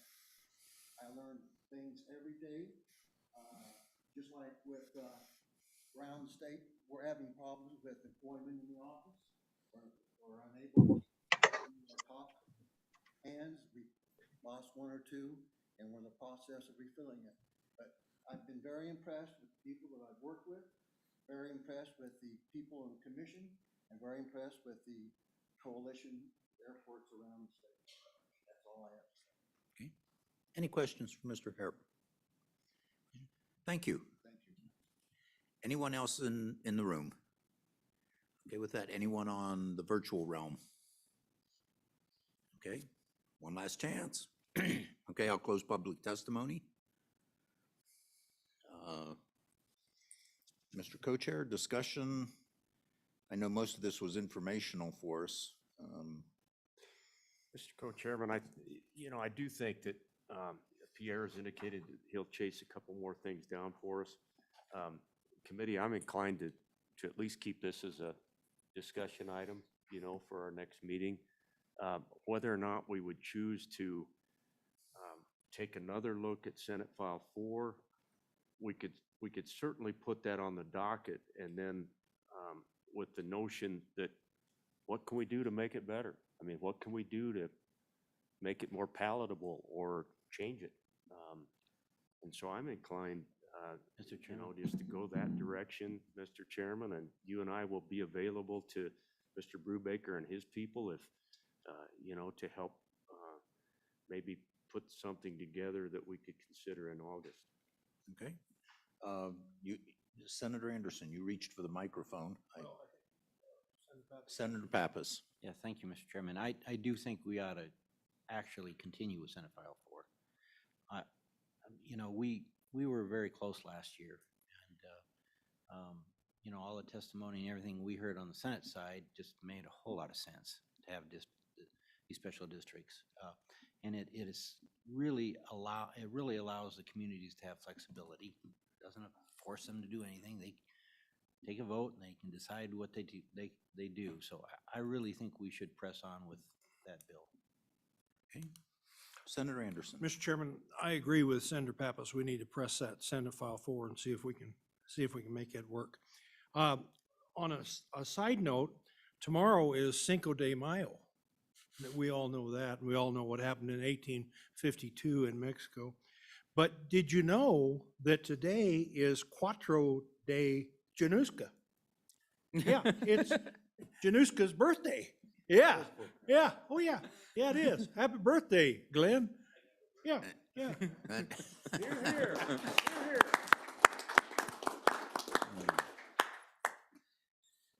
Committee, you've just learned a lesson. Don't have a birthday during a committee meeting. I thought you were gonna say, don't give the microphone to Senator Anderson. Anything else, any other discussion? Heather? Mr. Chairman, the one quick clarification on Senate File 4 with the redrafting it, would you like it to be the engrossed versions that came out of the Senate plus the adopted amendments from the House clear up until the vote, or do you want an introduced version? How about the engrossed version out of the Senate? I thought that was a really good piece that we said over there. Before I did a number on it? Okay. So I think, Heather, the engrossed version out of the Senate, but bring the House amendments with it also, so that we can see what those were. Okay, thank you, Mr. Chairman. And in the spirit of of Senator Anderson, so we should say, may the 4th be with you, right?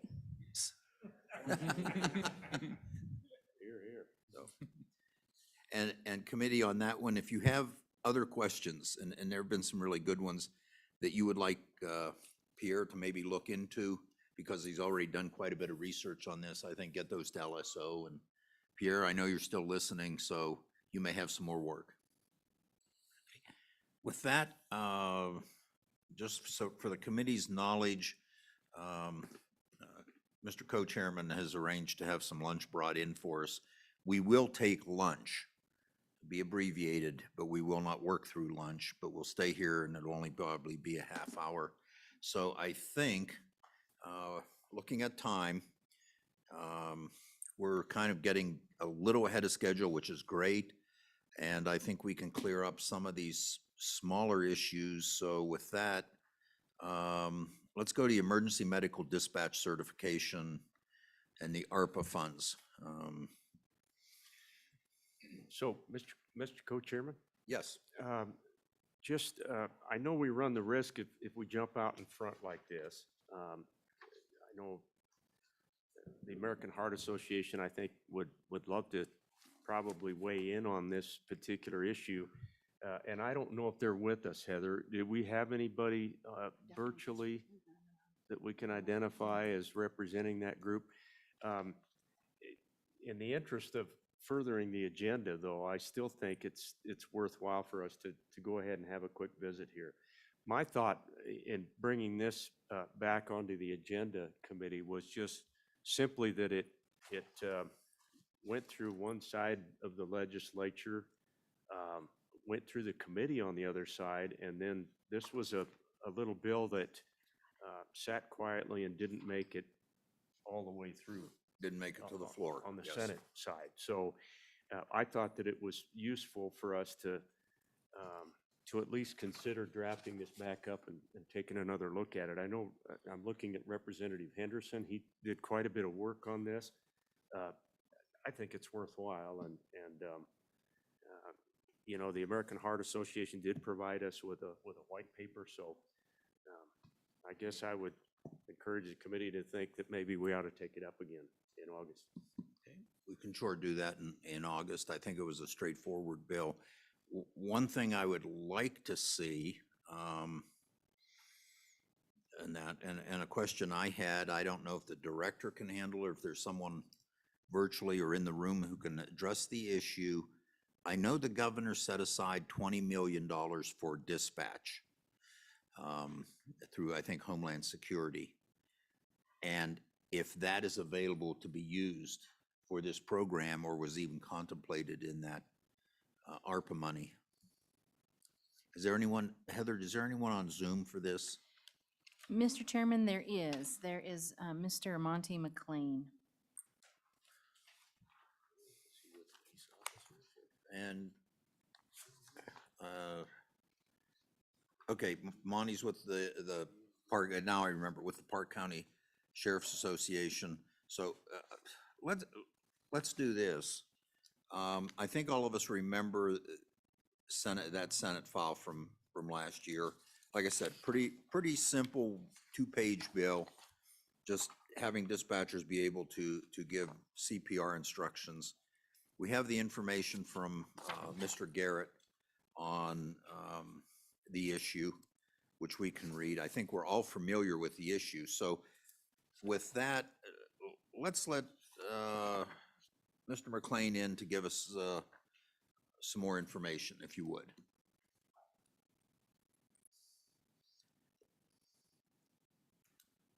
Monty, can you hear us? Ah, there we go. I think. Yes, sir, Mr. Okay. Chairman, can you hear me?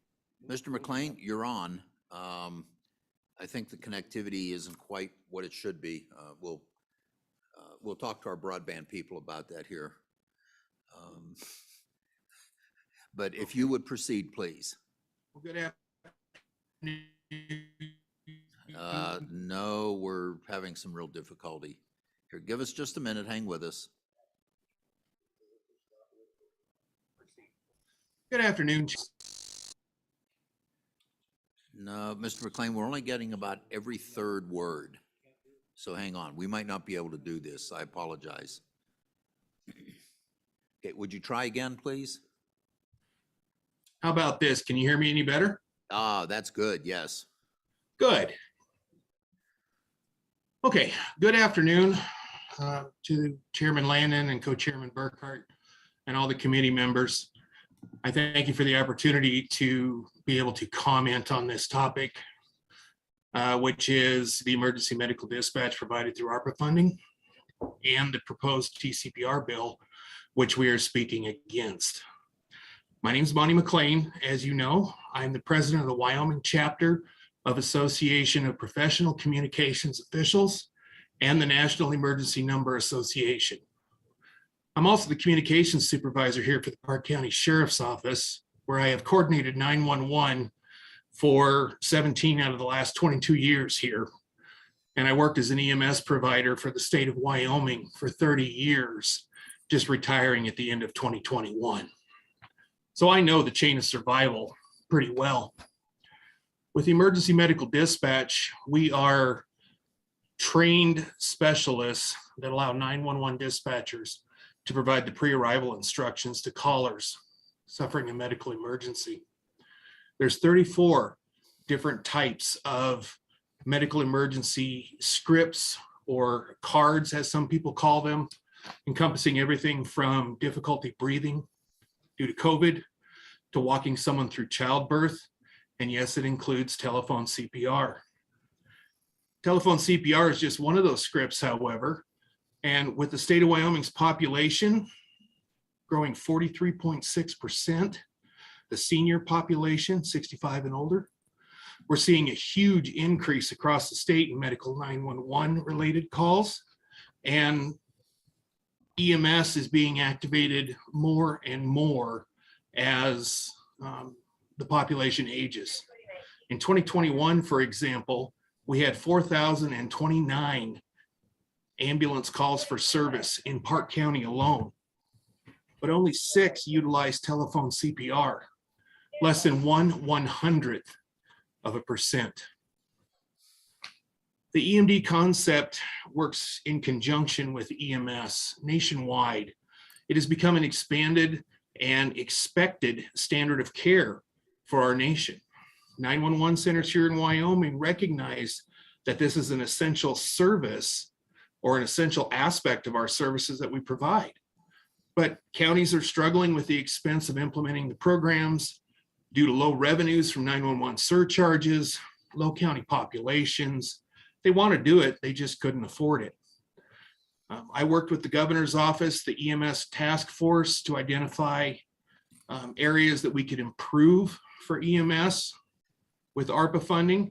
And one of the things that we identified was that there were 5 911 centers that did not provide EMD at all.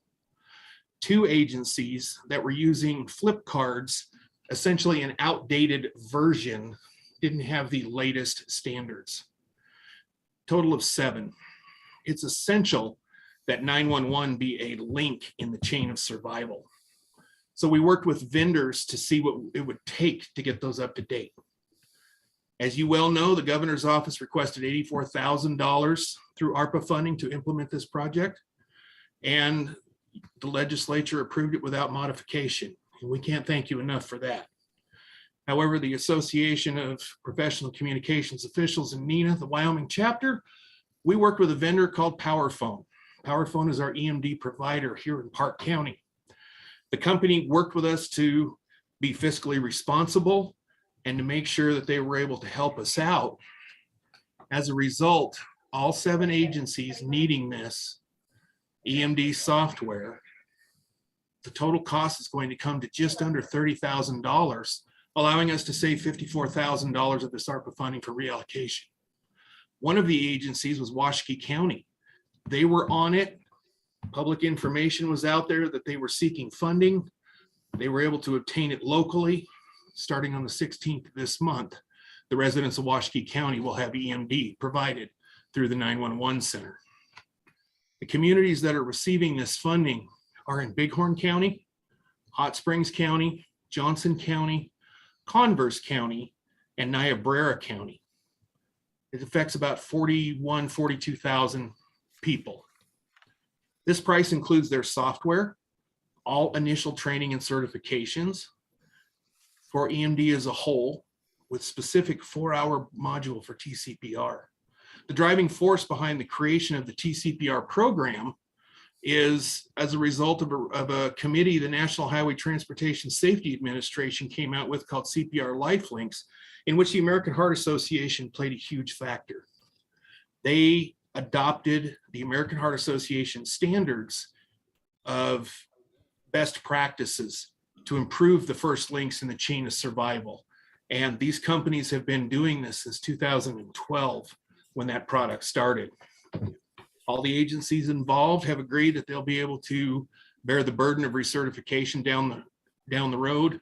They will have 2 years to budget for it. With the completion of this project, hopefully, we will start to see the funding available by the end of the month. The 911 providers in Wyoming will be able to help support EMS and through EMD provide high quality assistance support for callers across the state. However, we feel the proposed TCPR bill is unnecessary as it appears to be a laser focus on only one small aspect of the overall EMD services provided for college. Wyoming APCO NENA sees this as essentially a solution looking for a non-existent problem. Right now in the state, there's approximately 360 911 telecommunicators. This legislation, if it went into effect today, would affect less than 50 employees. Once this program is implemented for EMD, knowing it's a standard of care, knowing that they don't want to ever give up that support for their community and for their local EMS, we feel that this would be a moot point. Gentlemen, I thank you for allowing me to speak, and I'm more than happy to stand for any questions. Thank you, Mr. McLean. Are there any questions for Mr. McLean? Any questions? Okay. No, Mr. Co-Chair. Thank you, Mr. Chairman. So, Monty, thank you for taking the time. That was very comprehensive, and honestly, in the previous interim, we really didn't hear that. I mean, we didn't hear that to that extent. So some of that is new to me. This module that you are trained on cardiopulmonary, did I hear you say that that is a 4-hour course now? And these 360 operators out there go through a 4-hour training on cardiopulmonary? Did I hear you correctly there? Mr. McLean? Yes, sir, Mr. Chairman. That is correct. Telephone CPR is a 4-hour certification program that the EMD providers or the companies have included with the EMD. I go through and my staff go through 24 hours of training every 2 years for this to be able to provide this service. And I have seen the benefits of it firsthand in the field working as a medic. Okay, thank you. Other questions for Mr. McLean? Okay, thank you very much, Mr. McLean. Heather? Thank you. Is Mr. Garrett on? Mr. Chairman, I sent him the link, but he has not gotten on yet. Mr. Chairman, he was on his way driving up here to the meeting, so he has stopped and is now doing the whole registration thing to try to get onto Zoom at the moment. Okay, we'll give him a few more minutes.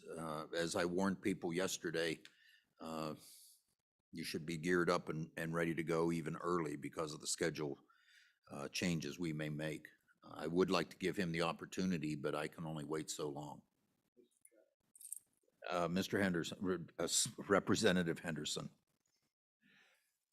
Thank you, Mr. Chairman. And I'd just like to echo my appreciation to Monty for his update. No one, I don't think, argues the value of the EMD role in our emergency response system. It's a very high priority across our state.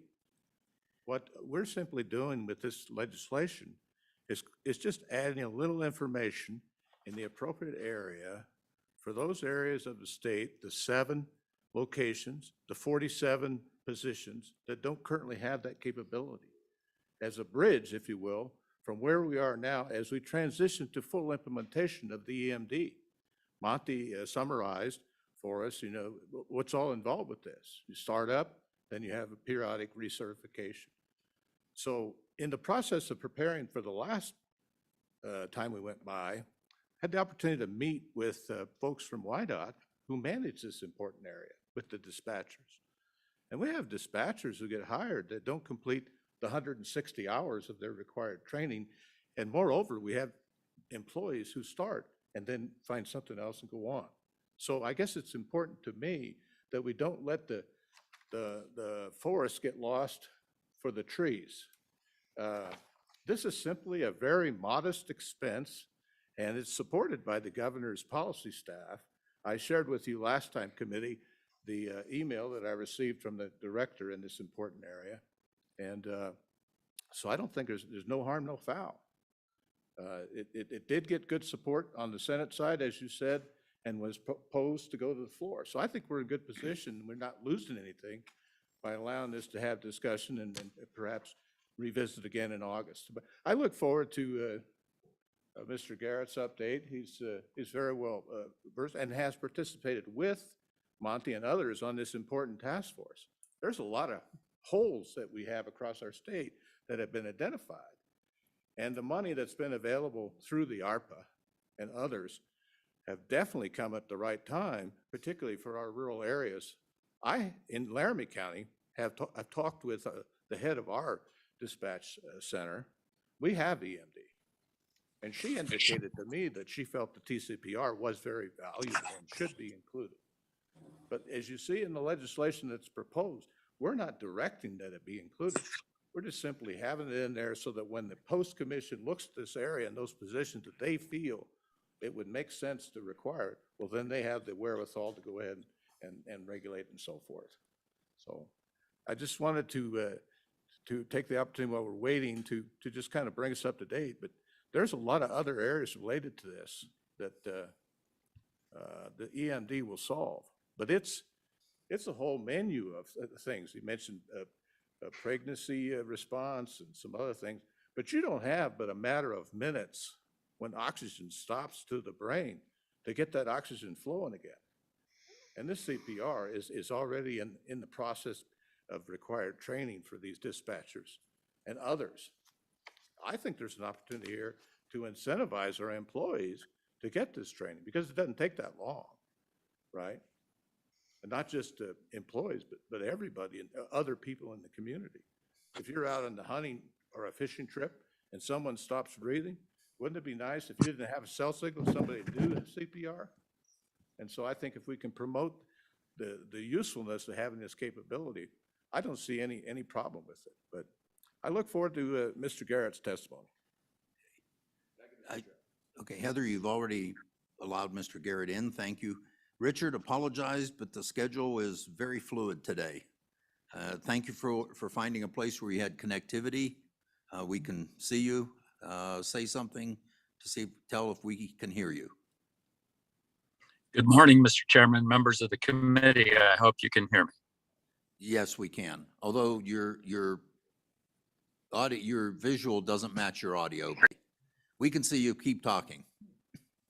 I'll be darned. Well, thank you very much, Mr. Chairman and members of the committee. My name is Richard Garrett. I'm with the American Heart Association. I'm grateful for two things today. Actually three. One is that you're taking up this subject, of course. Another is that you've allowed me to join you remotely. I was driving on my way to Casper to join you in person. So my apologies. And I'm also grateful that our highways are so safe that I was able to find an exit and pull over in time to join you today. So kudos to the legislature and WYDOT for giving me safe passage today. I really thank Representative Henderson in particular for his passion on this issue and the comments that he offered to you committee members just prior to my joining the meeting. TCPR, telecommunicator CPR, is an issue that you've considered in the past. As some would say, it's an old friend.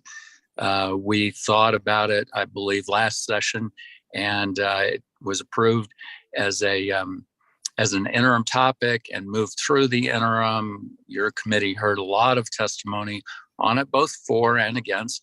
And then finally, during the legislative session, of course, it was a committee-sponsored bill, and frankly, the clock just ran out on us. It was a budget session, short session with a lot of things on the table, and now we have a chance to consider it again and move it forward, knowing that this is a training that will result in the saving of lives in the state of Wyoming. If somebody suffers a heart attack and is unable to avail themselves of emergency services, as is so often the case, in a timely way, an emergency dispatcher trained in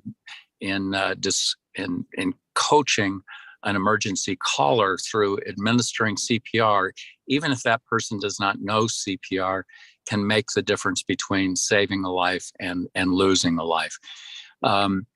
The proposal, of course, is now intermingled with the emergency medical dispatch certification process and the monies that have been available for that certification as a result of some funding that the state has received and designated over the course of the last year and a half.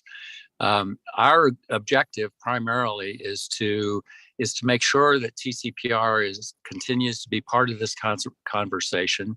If emergency medical dispatch does make it across the finish line, then TCPR will almost certainly be part of the training that an emergency medical dispatcher receives in conjunction with all the other training that individual will receive and be certified in. But if that's not the case, I think it's very important, and I think the committee agreed last interim and during the last legislative session that TCPR can very much stand on its own as an extraordinarily beneficial certification and process that can and will result in the saving of lives in the beautiful state of Wyoming. And I'd say not just our own residents, our own citizens. We see 3 to 5 million people visit Wyoming every year, and a lot of them come from lower elevations, and when they reach 4, 5, 6, 7,000 feet, their cardiopulmonary systems are under strain, and sometimes that can result in situations where TCPR could be administered in a way that would save their lives. So, Mr. Chairman, I am happy to answer any questions. And again, my apologies for not being with you in person this morning, but I congratulate you on your speeding through the agenda. I think that's an efficiency that deserves emulation across all of our processes. So with that, I'll be glad to answer any questions. Thank you, Mr. Garrett. Any questions for Mr. Garrett? Any questions? Okay. Mr. Chairman, I would add that I will still continue to drive up to Casper, and if there are questions offline that any individual members would like to ask, I'll certainly make myself available for that. Thank you, Mr. Garrett. I think we'll probably have wrapped this one up in some manner prior to you getting here. Where are you anyway? I am just north of Douglas. I'm not sure which exit I took, but the first exit north of Douglas. Okay. Yeah. So. All right. Thank you very much. Thank you, Mr. Chairman. Hang with us if we have any questions for you. Okay.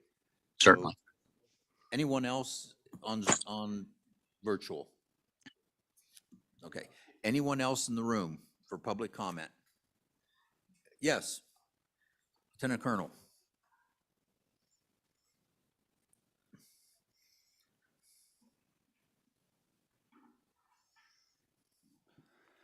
Mr. Chairman, committee, again, Josh Walther, Lieutenant Colonel for the Wyoming Highway Patrol. Just real quick point of clarification and maybe one comment. The Wyoming Highway Patrol doesn't oversee any dispatch centers in the state. We're a standalone. We dispatch for all state agencies essentially, but we don't have any oversight of the other dispatch centers in the state. Secondly is we're not a PSAP, so we don't receive 911 calls. We're essentially, 911 calls are relayed to us.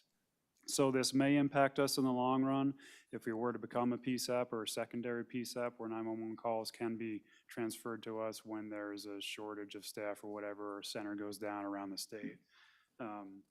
So just 2 points of clarification. The only other comment I would make is, you know, we're certainly all for saving lives. That's why we exist. And so any chance and opportunity to do that makes sense to us. What makes sense to us is a holistic approach, and maybe not parsing out just tele-CPR. The way I understand and have read about this training is it's EMD, and tele-CPR is just one portion of that. So if we were to be responsible for it as an agency or as a dispatch center, it makes sense to us to do the entire course. Certainly not against just tele-CPR, but just wanted to put that out there. We are certainly very short-staffed. We're down 38%, so that would be a concern for us if we were to tackle this. But again, we certainly support any life-saving measure. Okay, thank you. Any questions for the Colonel? Okay, thank you. Heather? Mr. Chairman, I was just trying to catch your eye to see if you wanted me to go through the bill that we drafted for this. Yes, go ahead. I think there's a feeling on the committees that we would like to see this again at least. So if you would, please.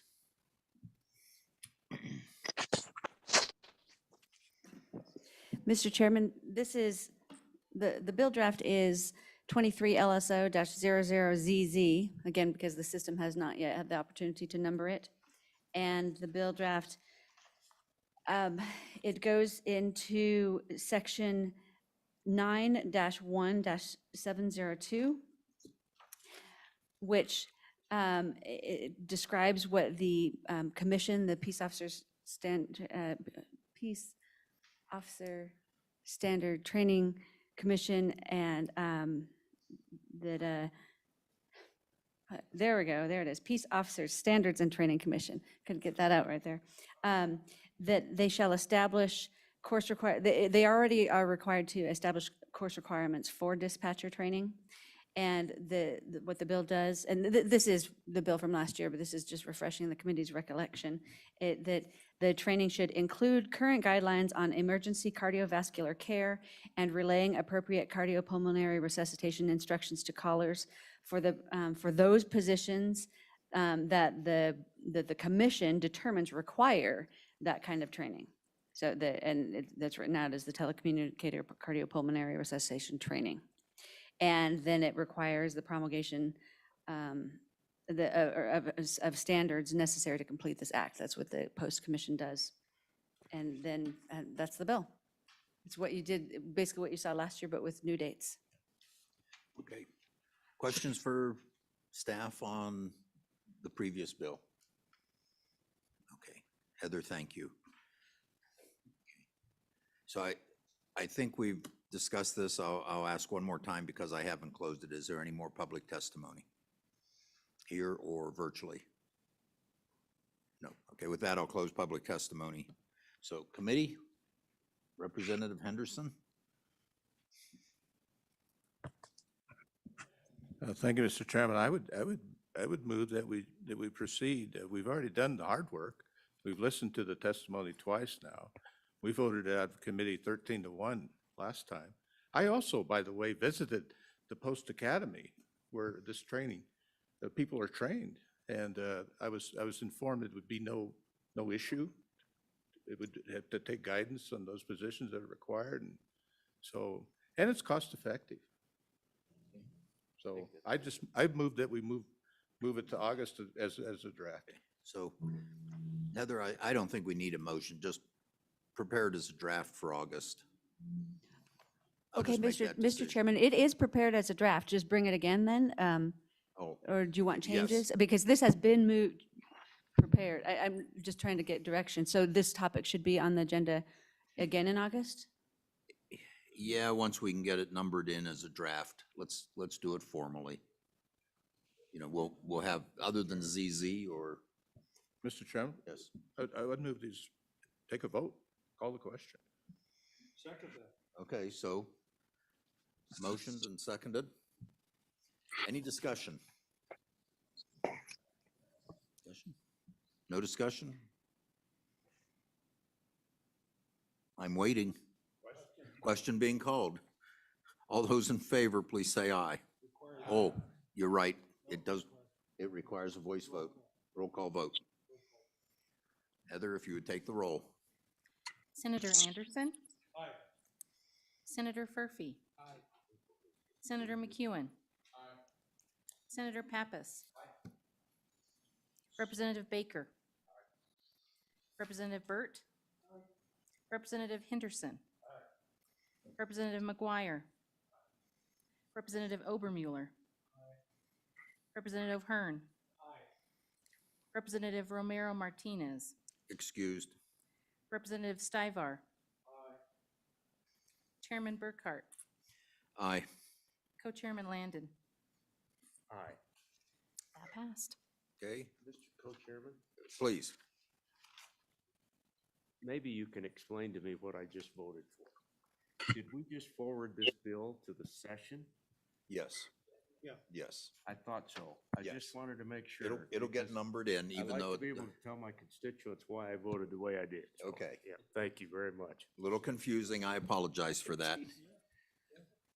And that, yes, same as we did yesterday. We moved a bill from yesterday to session. We did that with this one.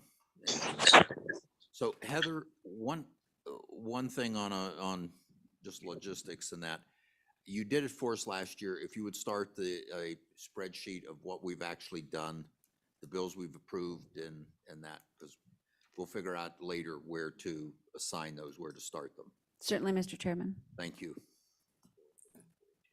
Okay. Okay. So let me ask, do we have anyone from the governor's office online? And I think that was going to be Rob Krieger for the Infrastructure Act available money and for YDOT. So Rob, you're on, I see. Good to see you again. We're going to continue to work. I have no idea when food will get here. And in the interest of time, let's proceed. And I think with that, I don't have any documentation. Who wants to go first? Oh, Mr. Krieger wants to go first, according to the director. So, Mr. Krieger, proceed. Well, thank you, Mr. Chairman, and members of the committee. Rob Krieger, Senior Advisor to Governor Gordon. I appreciate you all allowing me the opportunity to testify today, especially virtually. I wish I could be in my hometown of Casper, but I had some business I needed to attend to here in Cheyenne, so I appreciate the opportunity. Mr. Chairman, I thought what I would do is just give some background on the federal bill itself, just some high-level facts, and then dive in a little bit on what Wyoming's doing, and more specifically towards transportation. The federal infrastructure bill, as you all are aware, was passed about a year ago. It's over 375 programs, $1.2 trillion. 60% of that $1.2 trillion is formula-based. The other 40 is competitive grants. Both state and municipalities have received money as it relates to that bill. And I'll dive into kind of the state's approach to this bill. So first, the governor appointed myself as the infrastructure coordinator for the state of Wyoming. Over 40 states have done similar deals, either within the governor's office or agency heads. And really what that role entails is working with my counterparts across the country, working with state and federal agencies to ensure that we're applying for the right funds as they write these rules and regulations. They're really taking into account Wyoming, the West, rural communities, so we're not disadvantaged. As I mentioned, the 40% that is formula-based, it usually requires some sort of a match. And I want to thank you all for the work you did this session to allow the governor and some of our agencies to have some funds available to pursue some of these grants and gave us some matching. So during the legislative session, you all appropriated a pot of $100 million for infrastructure matching as it relates to energy projects, $75 million to go towards infrastructure programs as a whole, with the caveat that the state match cannot exceed 25% of the entire grant.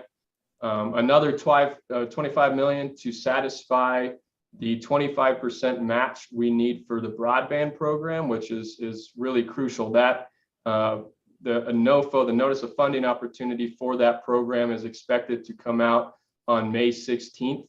And there is a lot of money for broadband. So having that 25% match is very crucial. Meeting with some other counterparts in other states, their legislators were not as generous as you all were. And so they're kind of scrambling right now to figure out how to get in position to access those funds. So I do thank you again for that.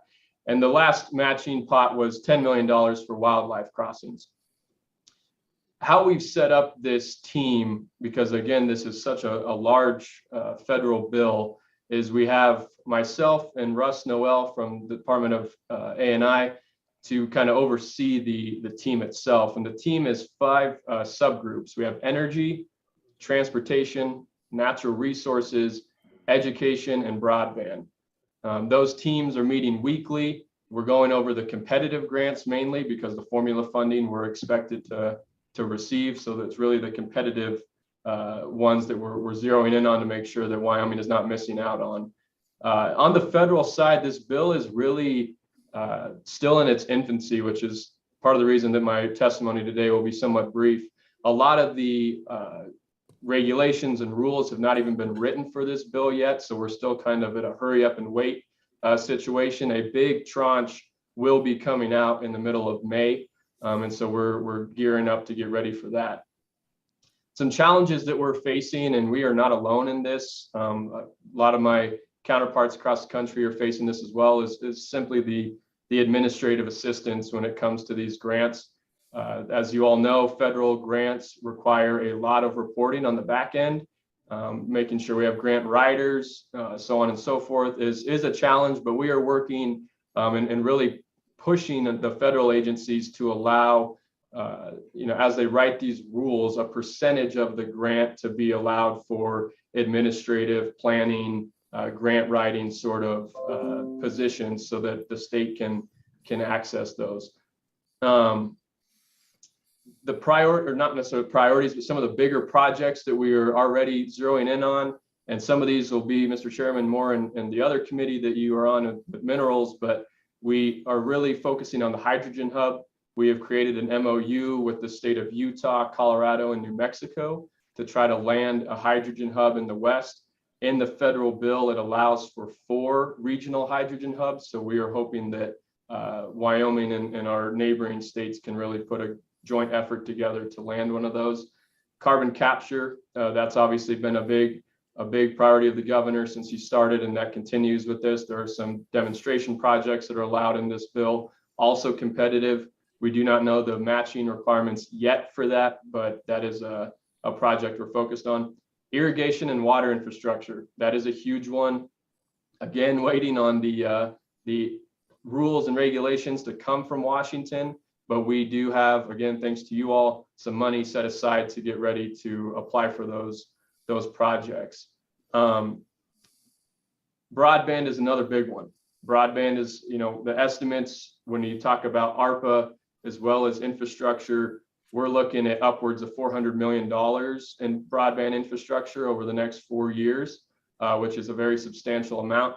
We are pushing Washington very hard to, they're big on the equity piece of broadband, and we're stressing the equity when it comes to rural nature, that some of the folks that are still not served, it will be very expensive to get to those areas, and just to make them aware of that as we go forward on these.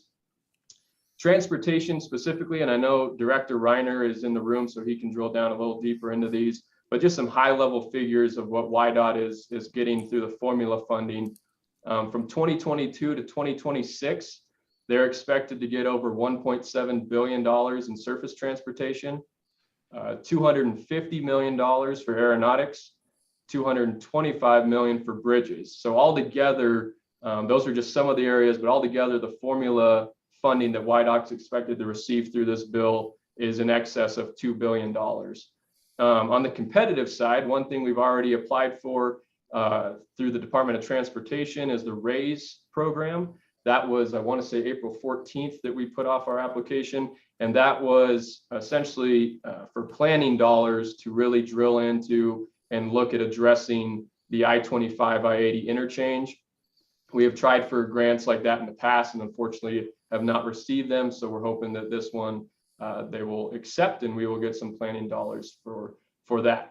So Mr. Chairman, that is high level. Again, this bill is very much in its infancy. We don't know a lot of the rules and regulations yet, but I do appreciate you all allowing me the opportunity to just give a quick overview of how we're approaching this. And I would gladly stand for any question. So any questions for Mr. Krieger? Committee, any questions? Senator Furphy. I'll probably do that forever. Continue. Thank you, Mr. Chairman. Mr. Krieger, how many employees do we have working on these grants? Obviously, that's a lot of money. So can you help me with that? Thank you. Mr. Krieger? Mr. Chairman, Senator Furphy, that's a good question. You know, the way we have formed this group has basically been, we have not contracted folks out yet. We have not done a consultant yet. So it's really myself and Russ, and then we had each agency that's relevant to the bill appoint an infrastructure lead. So as a total number of employees we have working on this, it's kind of tough to say a specific number because we have YDOT, for instance, you have a whole team that's going after certain areas that, you know, some of this money they're used to receiving. It's just in a lot higher amount now. Just to put in perspective, I spoke to one of my colleagues from another Western state to that question, kind of asking, hey, how are you guys, you know, going about staffing up for something of this magnitude? And their implementation coordinator has 4 contract workers underneath her to help with this. So we're still trying to make sure that we're not, you know, that we're using our resources adequately. And so I don't have a specific number for you at this time, but it's really a team effort with agencies and Russ and myself. Other questions? Yeah, Mr. Co-Chairman. Mr. Chairman, thank you. Mr. Krieger, appreciate you being on with us today. It sounds like we really can't get a handle on when RFPs will hit the street, but can you talk a little more about that? What's your, knowing what you do know, do you have a hope as to when that might happen? And I'm sure you're maintaining a line of communication with our construction folks and the many other constituencies that are going to be working on some of these RFPs, correct? Mr. Krieger? Mr. Chairman, Co-Chairman Landon, that is correct. I've spoken frequently with our county commissioners and our mayors and other agencies. You know, the National Governors Association actually they put together the network of the implementation coordinators, and we meet monthly, meet with different federal agencies to really be ready to anticipate some of these funds. And they actually have a really good tracker on their website that kind of has just a calendar and what to expect. So when rules are expected to come or when an application deadline is and those sort of things. So that is a tool that I have up on my screen every single day because it is fast and furious. Now, some of these, you know, we're not going to be going after. There's some that are only for coastal states and some that are for, you know, Alaska has its own area in there. So the 375 programs, I think right now we're looking at roughly 120, 125 grant programs that we're getting ready for. A good example on the wildlife crossings, Bob Budd and the Wildlife Trust has worked really with Department of Interior before this bill was passed to lay the groundwork to make sure that we're have everybody ready for that. So a lot of work's been done, and certainly a lot to keep track of, but I think so far we're doing a pretty good job. Other questions? Other questions? Okay, so Mr. Krieger, and I'll probably ask the same request of the director in a minute when he's done. Would it be possible to get, let's just say, routine updates, not necessarily, personal, say a spreadsheet that says, here's the program we're going after, here's what we've done, here's when we expect an answer and how much money it's worth? Would that be possible? Mr. Chairman, absolutely. That's one thing I'm trying to, as I get my arms around this bill, trying to figure out how to best distill it down to where it is like that. What are we going after? When do we expect it? What does it do, basically? So I'm working on getting that together. That's not a crazy spreadsheet. So yes, sir. Okay, thank you. I know that, you're in the early stages of putting all of this together, and we're still trying to figure it out. And there are some, I've seen some of the available monies, and there are things that, to me, don't necessarily fit in with directly with any agency we have, but I think it's things we want to go after. And I know that some of them, I think we have a pretty good chance of succeeding in getting the grants, because we're ahead of most of the nation in some areas. So, yeah, that continuing updating, especially on transportation for us, the energy issues for minerals, and that would be a great help to all of us. So why don't you hang with us in case we have additional questions, which we usually do. Thank you. So with that, Director, your take on infrastructure money.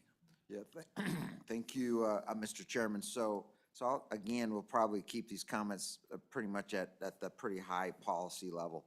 So the first thing I'd say is certainly thank the governor's office and Mr. Krieger for their leadership on this.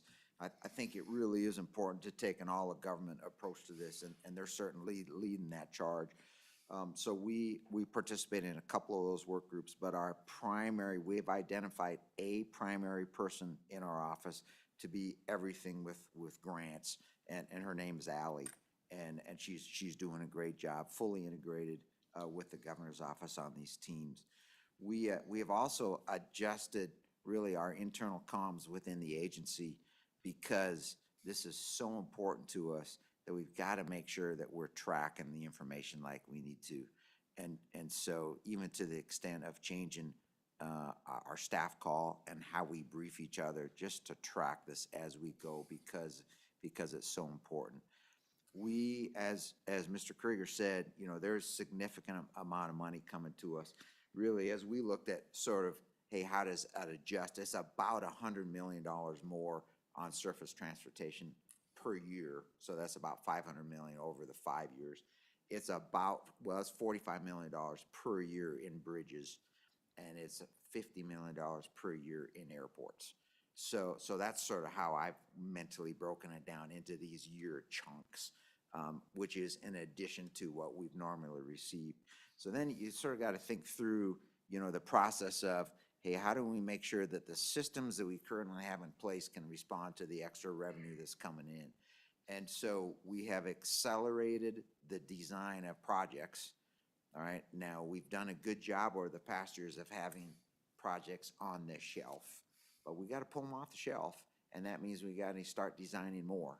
All right, and we've done that and are doing that, and then also we've adjusted the STIP, or the State Transportation Improvement Plan, which we've talked to you about before. So we've got to adjust that for the additional revenue coming in.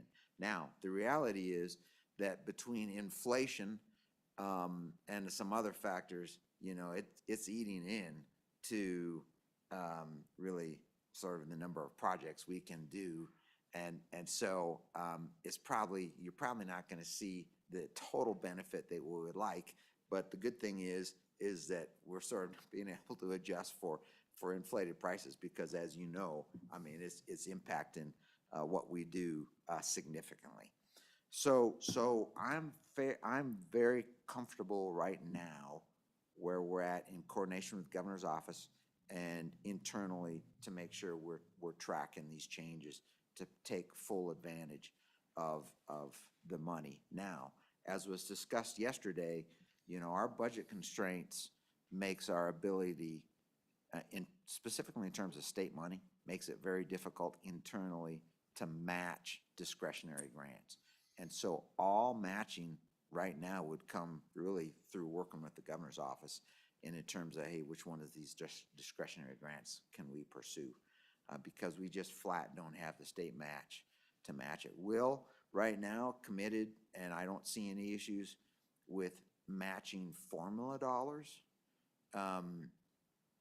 But even that's starting to get tight as there's other changes, you know, into the budget. And certainly, you know, you're very well aware, you know, so thank you for the compensation increase. There's an increase there in state dollars going out the door. And certainly, we're, you know, going to spend about $20 million in RIS. And so that all affects our ability to match these federal dollars. So that's sort of where we're at, sort of on the money and the internal control.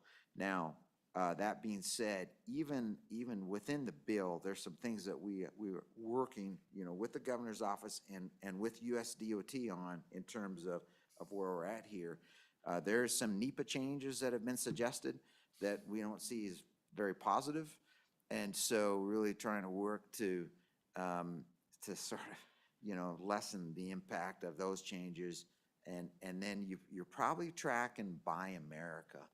Now, we would always say we got to buy America, but the reality for us is we're now right in the process of working with our federal counterparts to make some recommendations because we think you got to, in some of these products, you can't find them in America. And so there's got to be sort of this gradual implementation process is the recommendation. And I think there'll be some sort of guidance that comes out on there on the federal side. So there's some fairly significant policy issues there that directly impact our ability to put construction projects on the ground.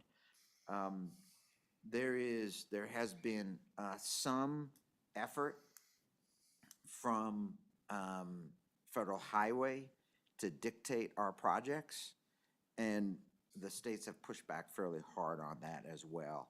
Now, and I think we'll work through that. There was a sort of this push at the national level to not do new capacity, not to grow new projects. And I think that one's been sort of pushed to the background because of really the pushback from really all the states. We are working hard to take advantage of some of really the priorities that are in this bill in terms of construction. For example, lots of focus on freight movement and truck parking. Hey, yeah, we agree with that. And so we've got a study going on some enhanced truck parking out in Evanston, and would hope to put in for a grant to get those, you know, a project out there. And we'll keep looking along, specifically the I-80 corridor, for other advantages there. There is this push, as you know, to lessen greenhouse gas emissions in this nation. We have suggested to the administration that for us in our state, it's very difficult to move that needle because we don't have mass transit, and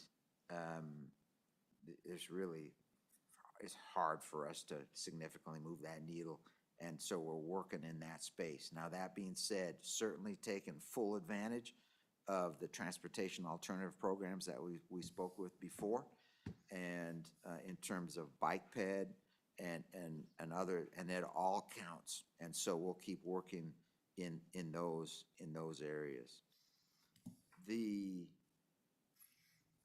Along with that same concept, there is $25 million about coming in terms of electrical vehicle charging. And we'll have a full brief on that here in just a little bit, so I won't go into too many details on that. But that again, you know, certainly, I think it's important for us to avail ourselves of that money. We have, and we've got a good plan that we'll brief you on that. The one issue that we're working in terms of that's really a pretty long pole in the tent is the requirement is that we put a charging station every 50 miles. And that one we have really seen as not a good use of federal taxpayers' dollars because of the return on investment, and it's too close. And the example we always use is, hey, I-90, if you go between Gillette and Buffalo, which many of you have run, 68.5 miles, almost 70, and there is no convenience stores in between the two towns today. And so we don't think it makes any sense to slap a charging station at one of the exits in between there because there's no rest area, there's no rest stops, et cetera, et cetera. There's no convenience stores. We cannot use rest areas according to federal law again to do that. So that's that. I tell you, we are pursuing discretionary grants in concert with the governor's office. Mr. Krieger talked about one that we did put in, the I-25, I-80. The other one that actually we kicked around a little bit with US DOT when they were here a couple weeks ago, and I've talked to you about this before, is this concept of a rerouting I-80. Now, what I'll brief this committee on is that we sort of, you know, that the dollar figure for the reroute of the interstate was pretty significant. And it was like, hey, let's come up with maybe a cheaper alternative. And so what the staff, and in fact, these numbers are straight off the book, just got them last Friday, I think, is what we looked at was 4-lane divided highway at grade intersections. So, you know, in interstates, everything's separated crossing. So we're looking at, let's do at grade. And really the total estimated cost for that is $700 million. And instead of saying a reroute of I-80, I think we'll come up with some cool term that talks about like I-80 winter reroute or winter detour or something like that, with the focus on as we, and I do want to try and pursue a grant for this. Now we'll have to work out how we match and whether we can even get it done. But I got the staff exploring this because I'm really interested in doing this. And the argument we're going to make is the significant positive impact on this nation's freight movement and the economic benefit of keeping that road open more and letting trucks traverse east to west across our state. Because, you know, every time we shut down that road, and we do, based on weather conditions out there by Elk Mountain, it negatively impacts the state. So we'll keep working on that. Other areas of emphasis that we're working on, certainly wildlife crossings. There's a lot of interest in rail. And typically, you know, we don't talk a lot about rail on this committee, but it's certainly a mode of transportation. We don't have oversight of it, but we certainly coordinate with them. And I do have a staff, a very small staff, that can speak intelligently about rail. And so a couple different movements there. One is a concept of a rail system that really is anchored in the north in Cheyenne and runs down through along the Front Range through Colorado into New Mexico. And so we've got a planning grant that's been submitted to help explore that. And then there's the concept of really some more passenger rail out in the more western part of the state. And there's a group that's really interested in exploring that in concert with others across the nation. So there's a couple things going on rail. I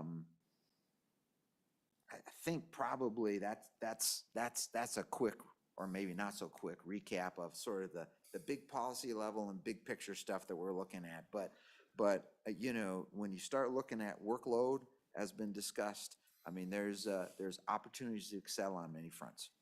So with that, Mr. Chairman, I'll stand for any questions you might have. Okay, questions for the director? Mr. Co-Chair.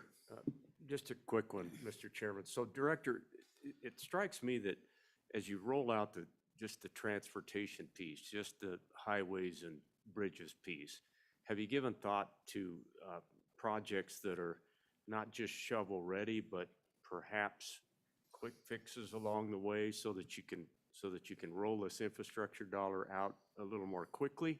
Or does that come into play at all? Is it just going to be the STIP plan? And if one of them takes 2 years to get done, we're just going to stick to the list? Director? What's the thoughts on that? Mr. Chairman, Mr. Co-Chairman, so a couple things there is, one, we can't spend any federal highway money without it being on the STIP. And so it has to be incorporated into the STIP. But we can do that rapidly. And so I'm not concerned about our inability to hit projects. Most of the projects that we'll be doing will still be maintenance of our road system. That priority has not changed. So we're still going to be doing, mill and overlays is going to be our focus. Now, there may be, the offs, so there will be the offs of we'll do a little bit more, but primarily we're maintaining the system that we have. We've worked closely with AGC in terms of really their ability to ramp up, and they're confident they can. The other thing that I'd probably whisper in your ear in that regard would be one of our suggested changes in statute that we'll hear a little bit later today is some innovative contracting methods. And certainly that in some cases would help speed up the process, and I think are really key for us to consider and to implement. Okay, other questions? Okay. So Director, kind of the elephant in the room, a lot of money, a lot of ability to spend it. Is there the capability to do all of this work? Do we have enough companies out there who can do this work? Do we have enough manpower to get it done? Yeah, I apologize, person power. So, yeah. Mr. Chairman, I at this point in really working with our AGC teammates, the answer right now is yes. Okay. So there's enough men and women out there to get the job done. Now, I think we got to track it closely, but at this point, fairly confident that we're in a good place. Okay. Ms. Legursky, there's an old saying, if you show up to a meeting, you're going to have to speak. So do you concur with that assessment? Your members have the capability to ramp up and meet those needs? Okay, great. Hate to see us sitting on a lot of money with no way to spend it. Yes. Representative Henderson. Thank you, Mr. Chairman. Just want to build on something that's very positive that I found out about a few years ago. Our highway department has a really good transportation improvement plan that they come out with. We just got one. And I found out that when the equipment from the highway department is out in the community, like in the county or in the city, they're more than willing to work together with the city or the county and do things while they're out there. So I just think there's possibilities here that maybe there's some things that haven't been able to get done that could be done, improving drainage. In our area, we fixed like 6 or 7 intersections thanks to the highway department. So, yeah, Mr. Chairman, I thank you for that comment. I will tell you that we are working very closely with locals across the board. I think yesterday I talked to you about the bridge program, and about 30% of that $45 million going out to bridges. That's really positive. And the same thing, like fully committed to implementation of broadband. Obviously, that's another program that's coming. But it's our task to support that, and we will. And so I see this all as intergovernmental and governmental agencies working together under the guidance right now of the governor's office, making sure we're synchronized and coordinated. All right. Other questions for the director or for Mr. Krieger? Everybody knows everything they need to know about the Infrastructure Act funds. Oh, yeah. So.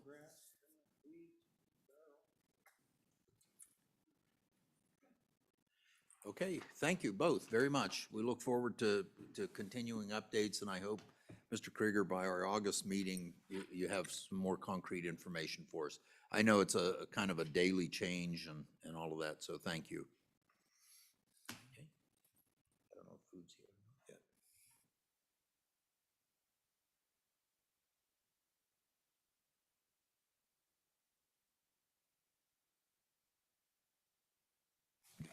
So I think at this point, it's time for lunch. I think food is here, I'm not sure. Let's look at coming back in at 1:45. Half hour, eat. We won't work through lunch. We'll take a break and actually eat, get up, move around, wake up again. So, wait. Sorry. Any public comment on the last issue, Infrastructure Act, available monies? Anyone on Zoom? Okay, anyone in the room? Okay, thank you. I'll close public comment on that. So now we are recessed for lunch.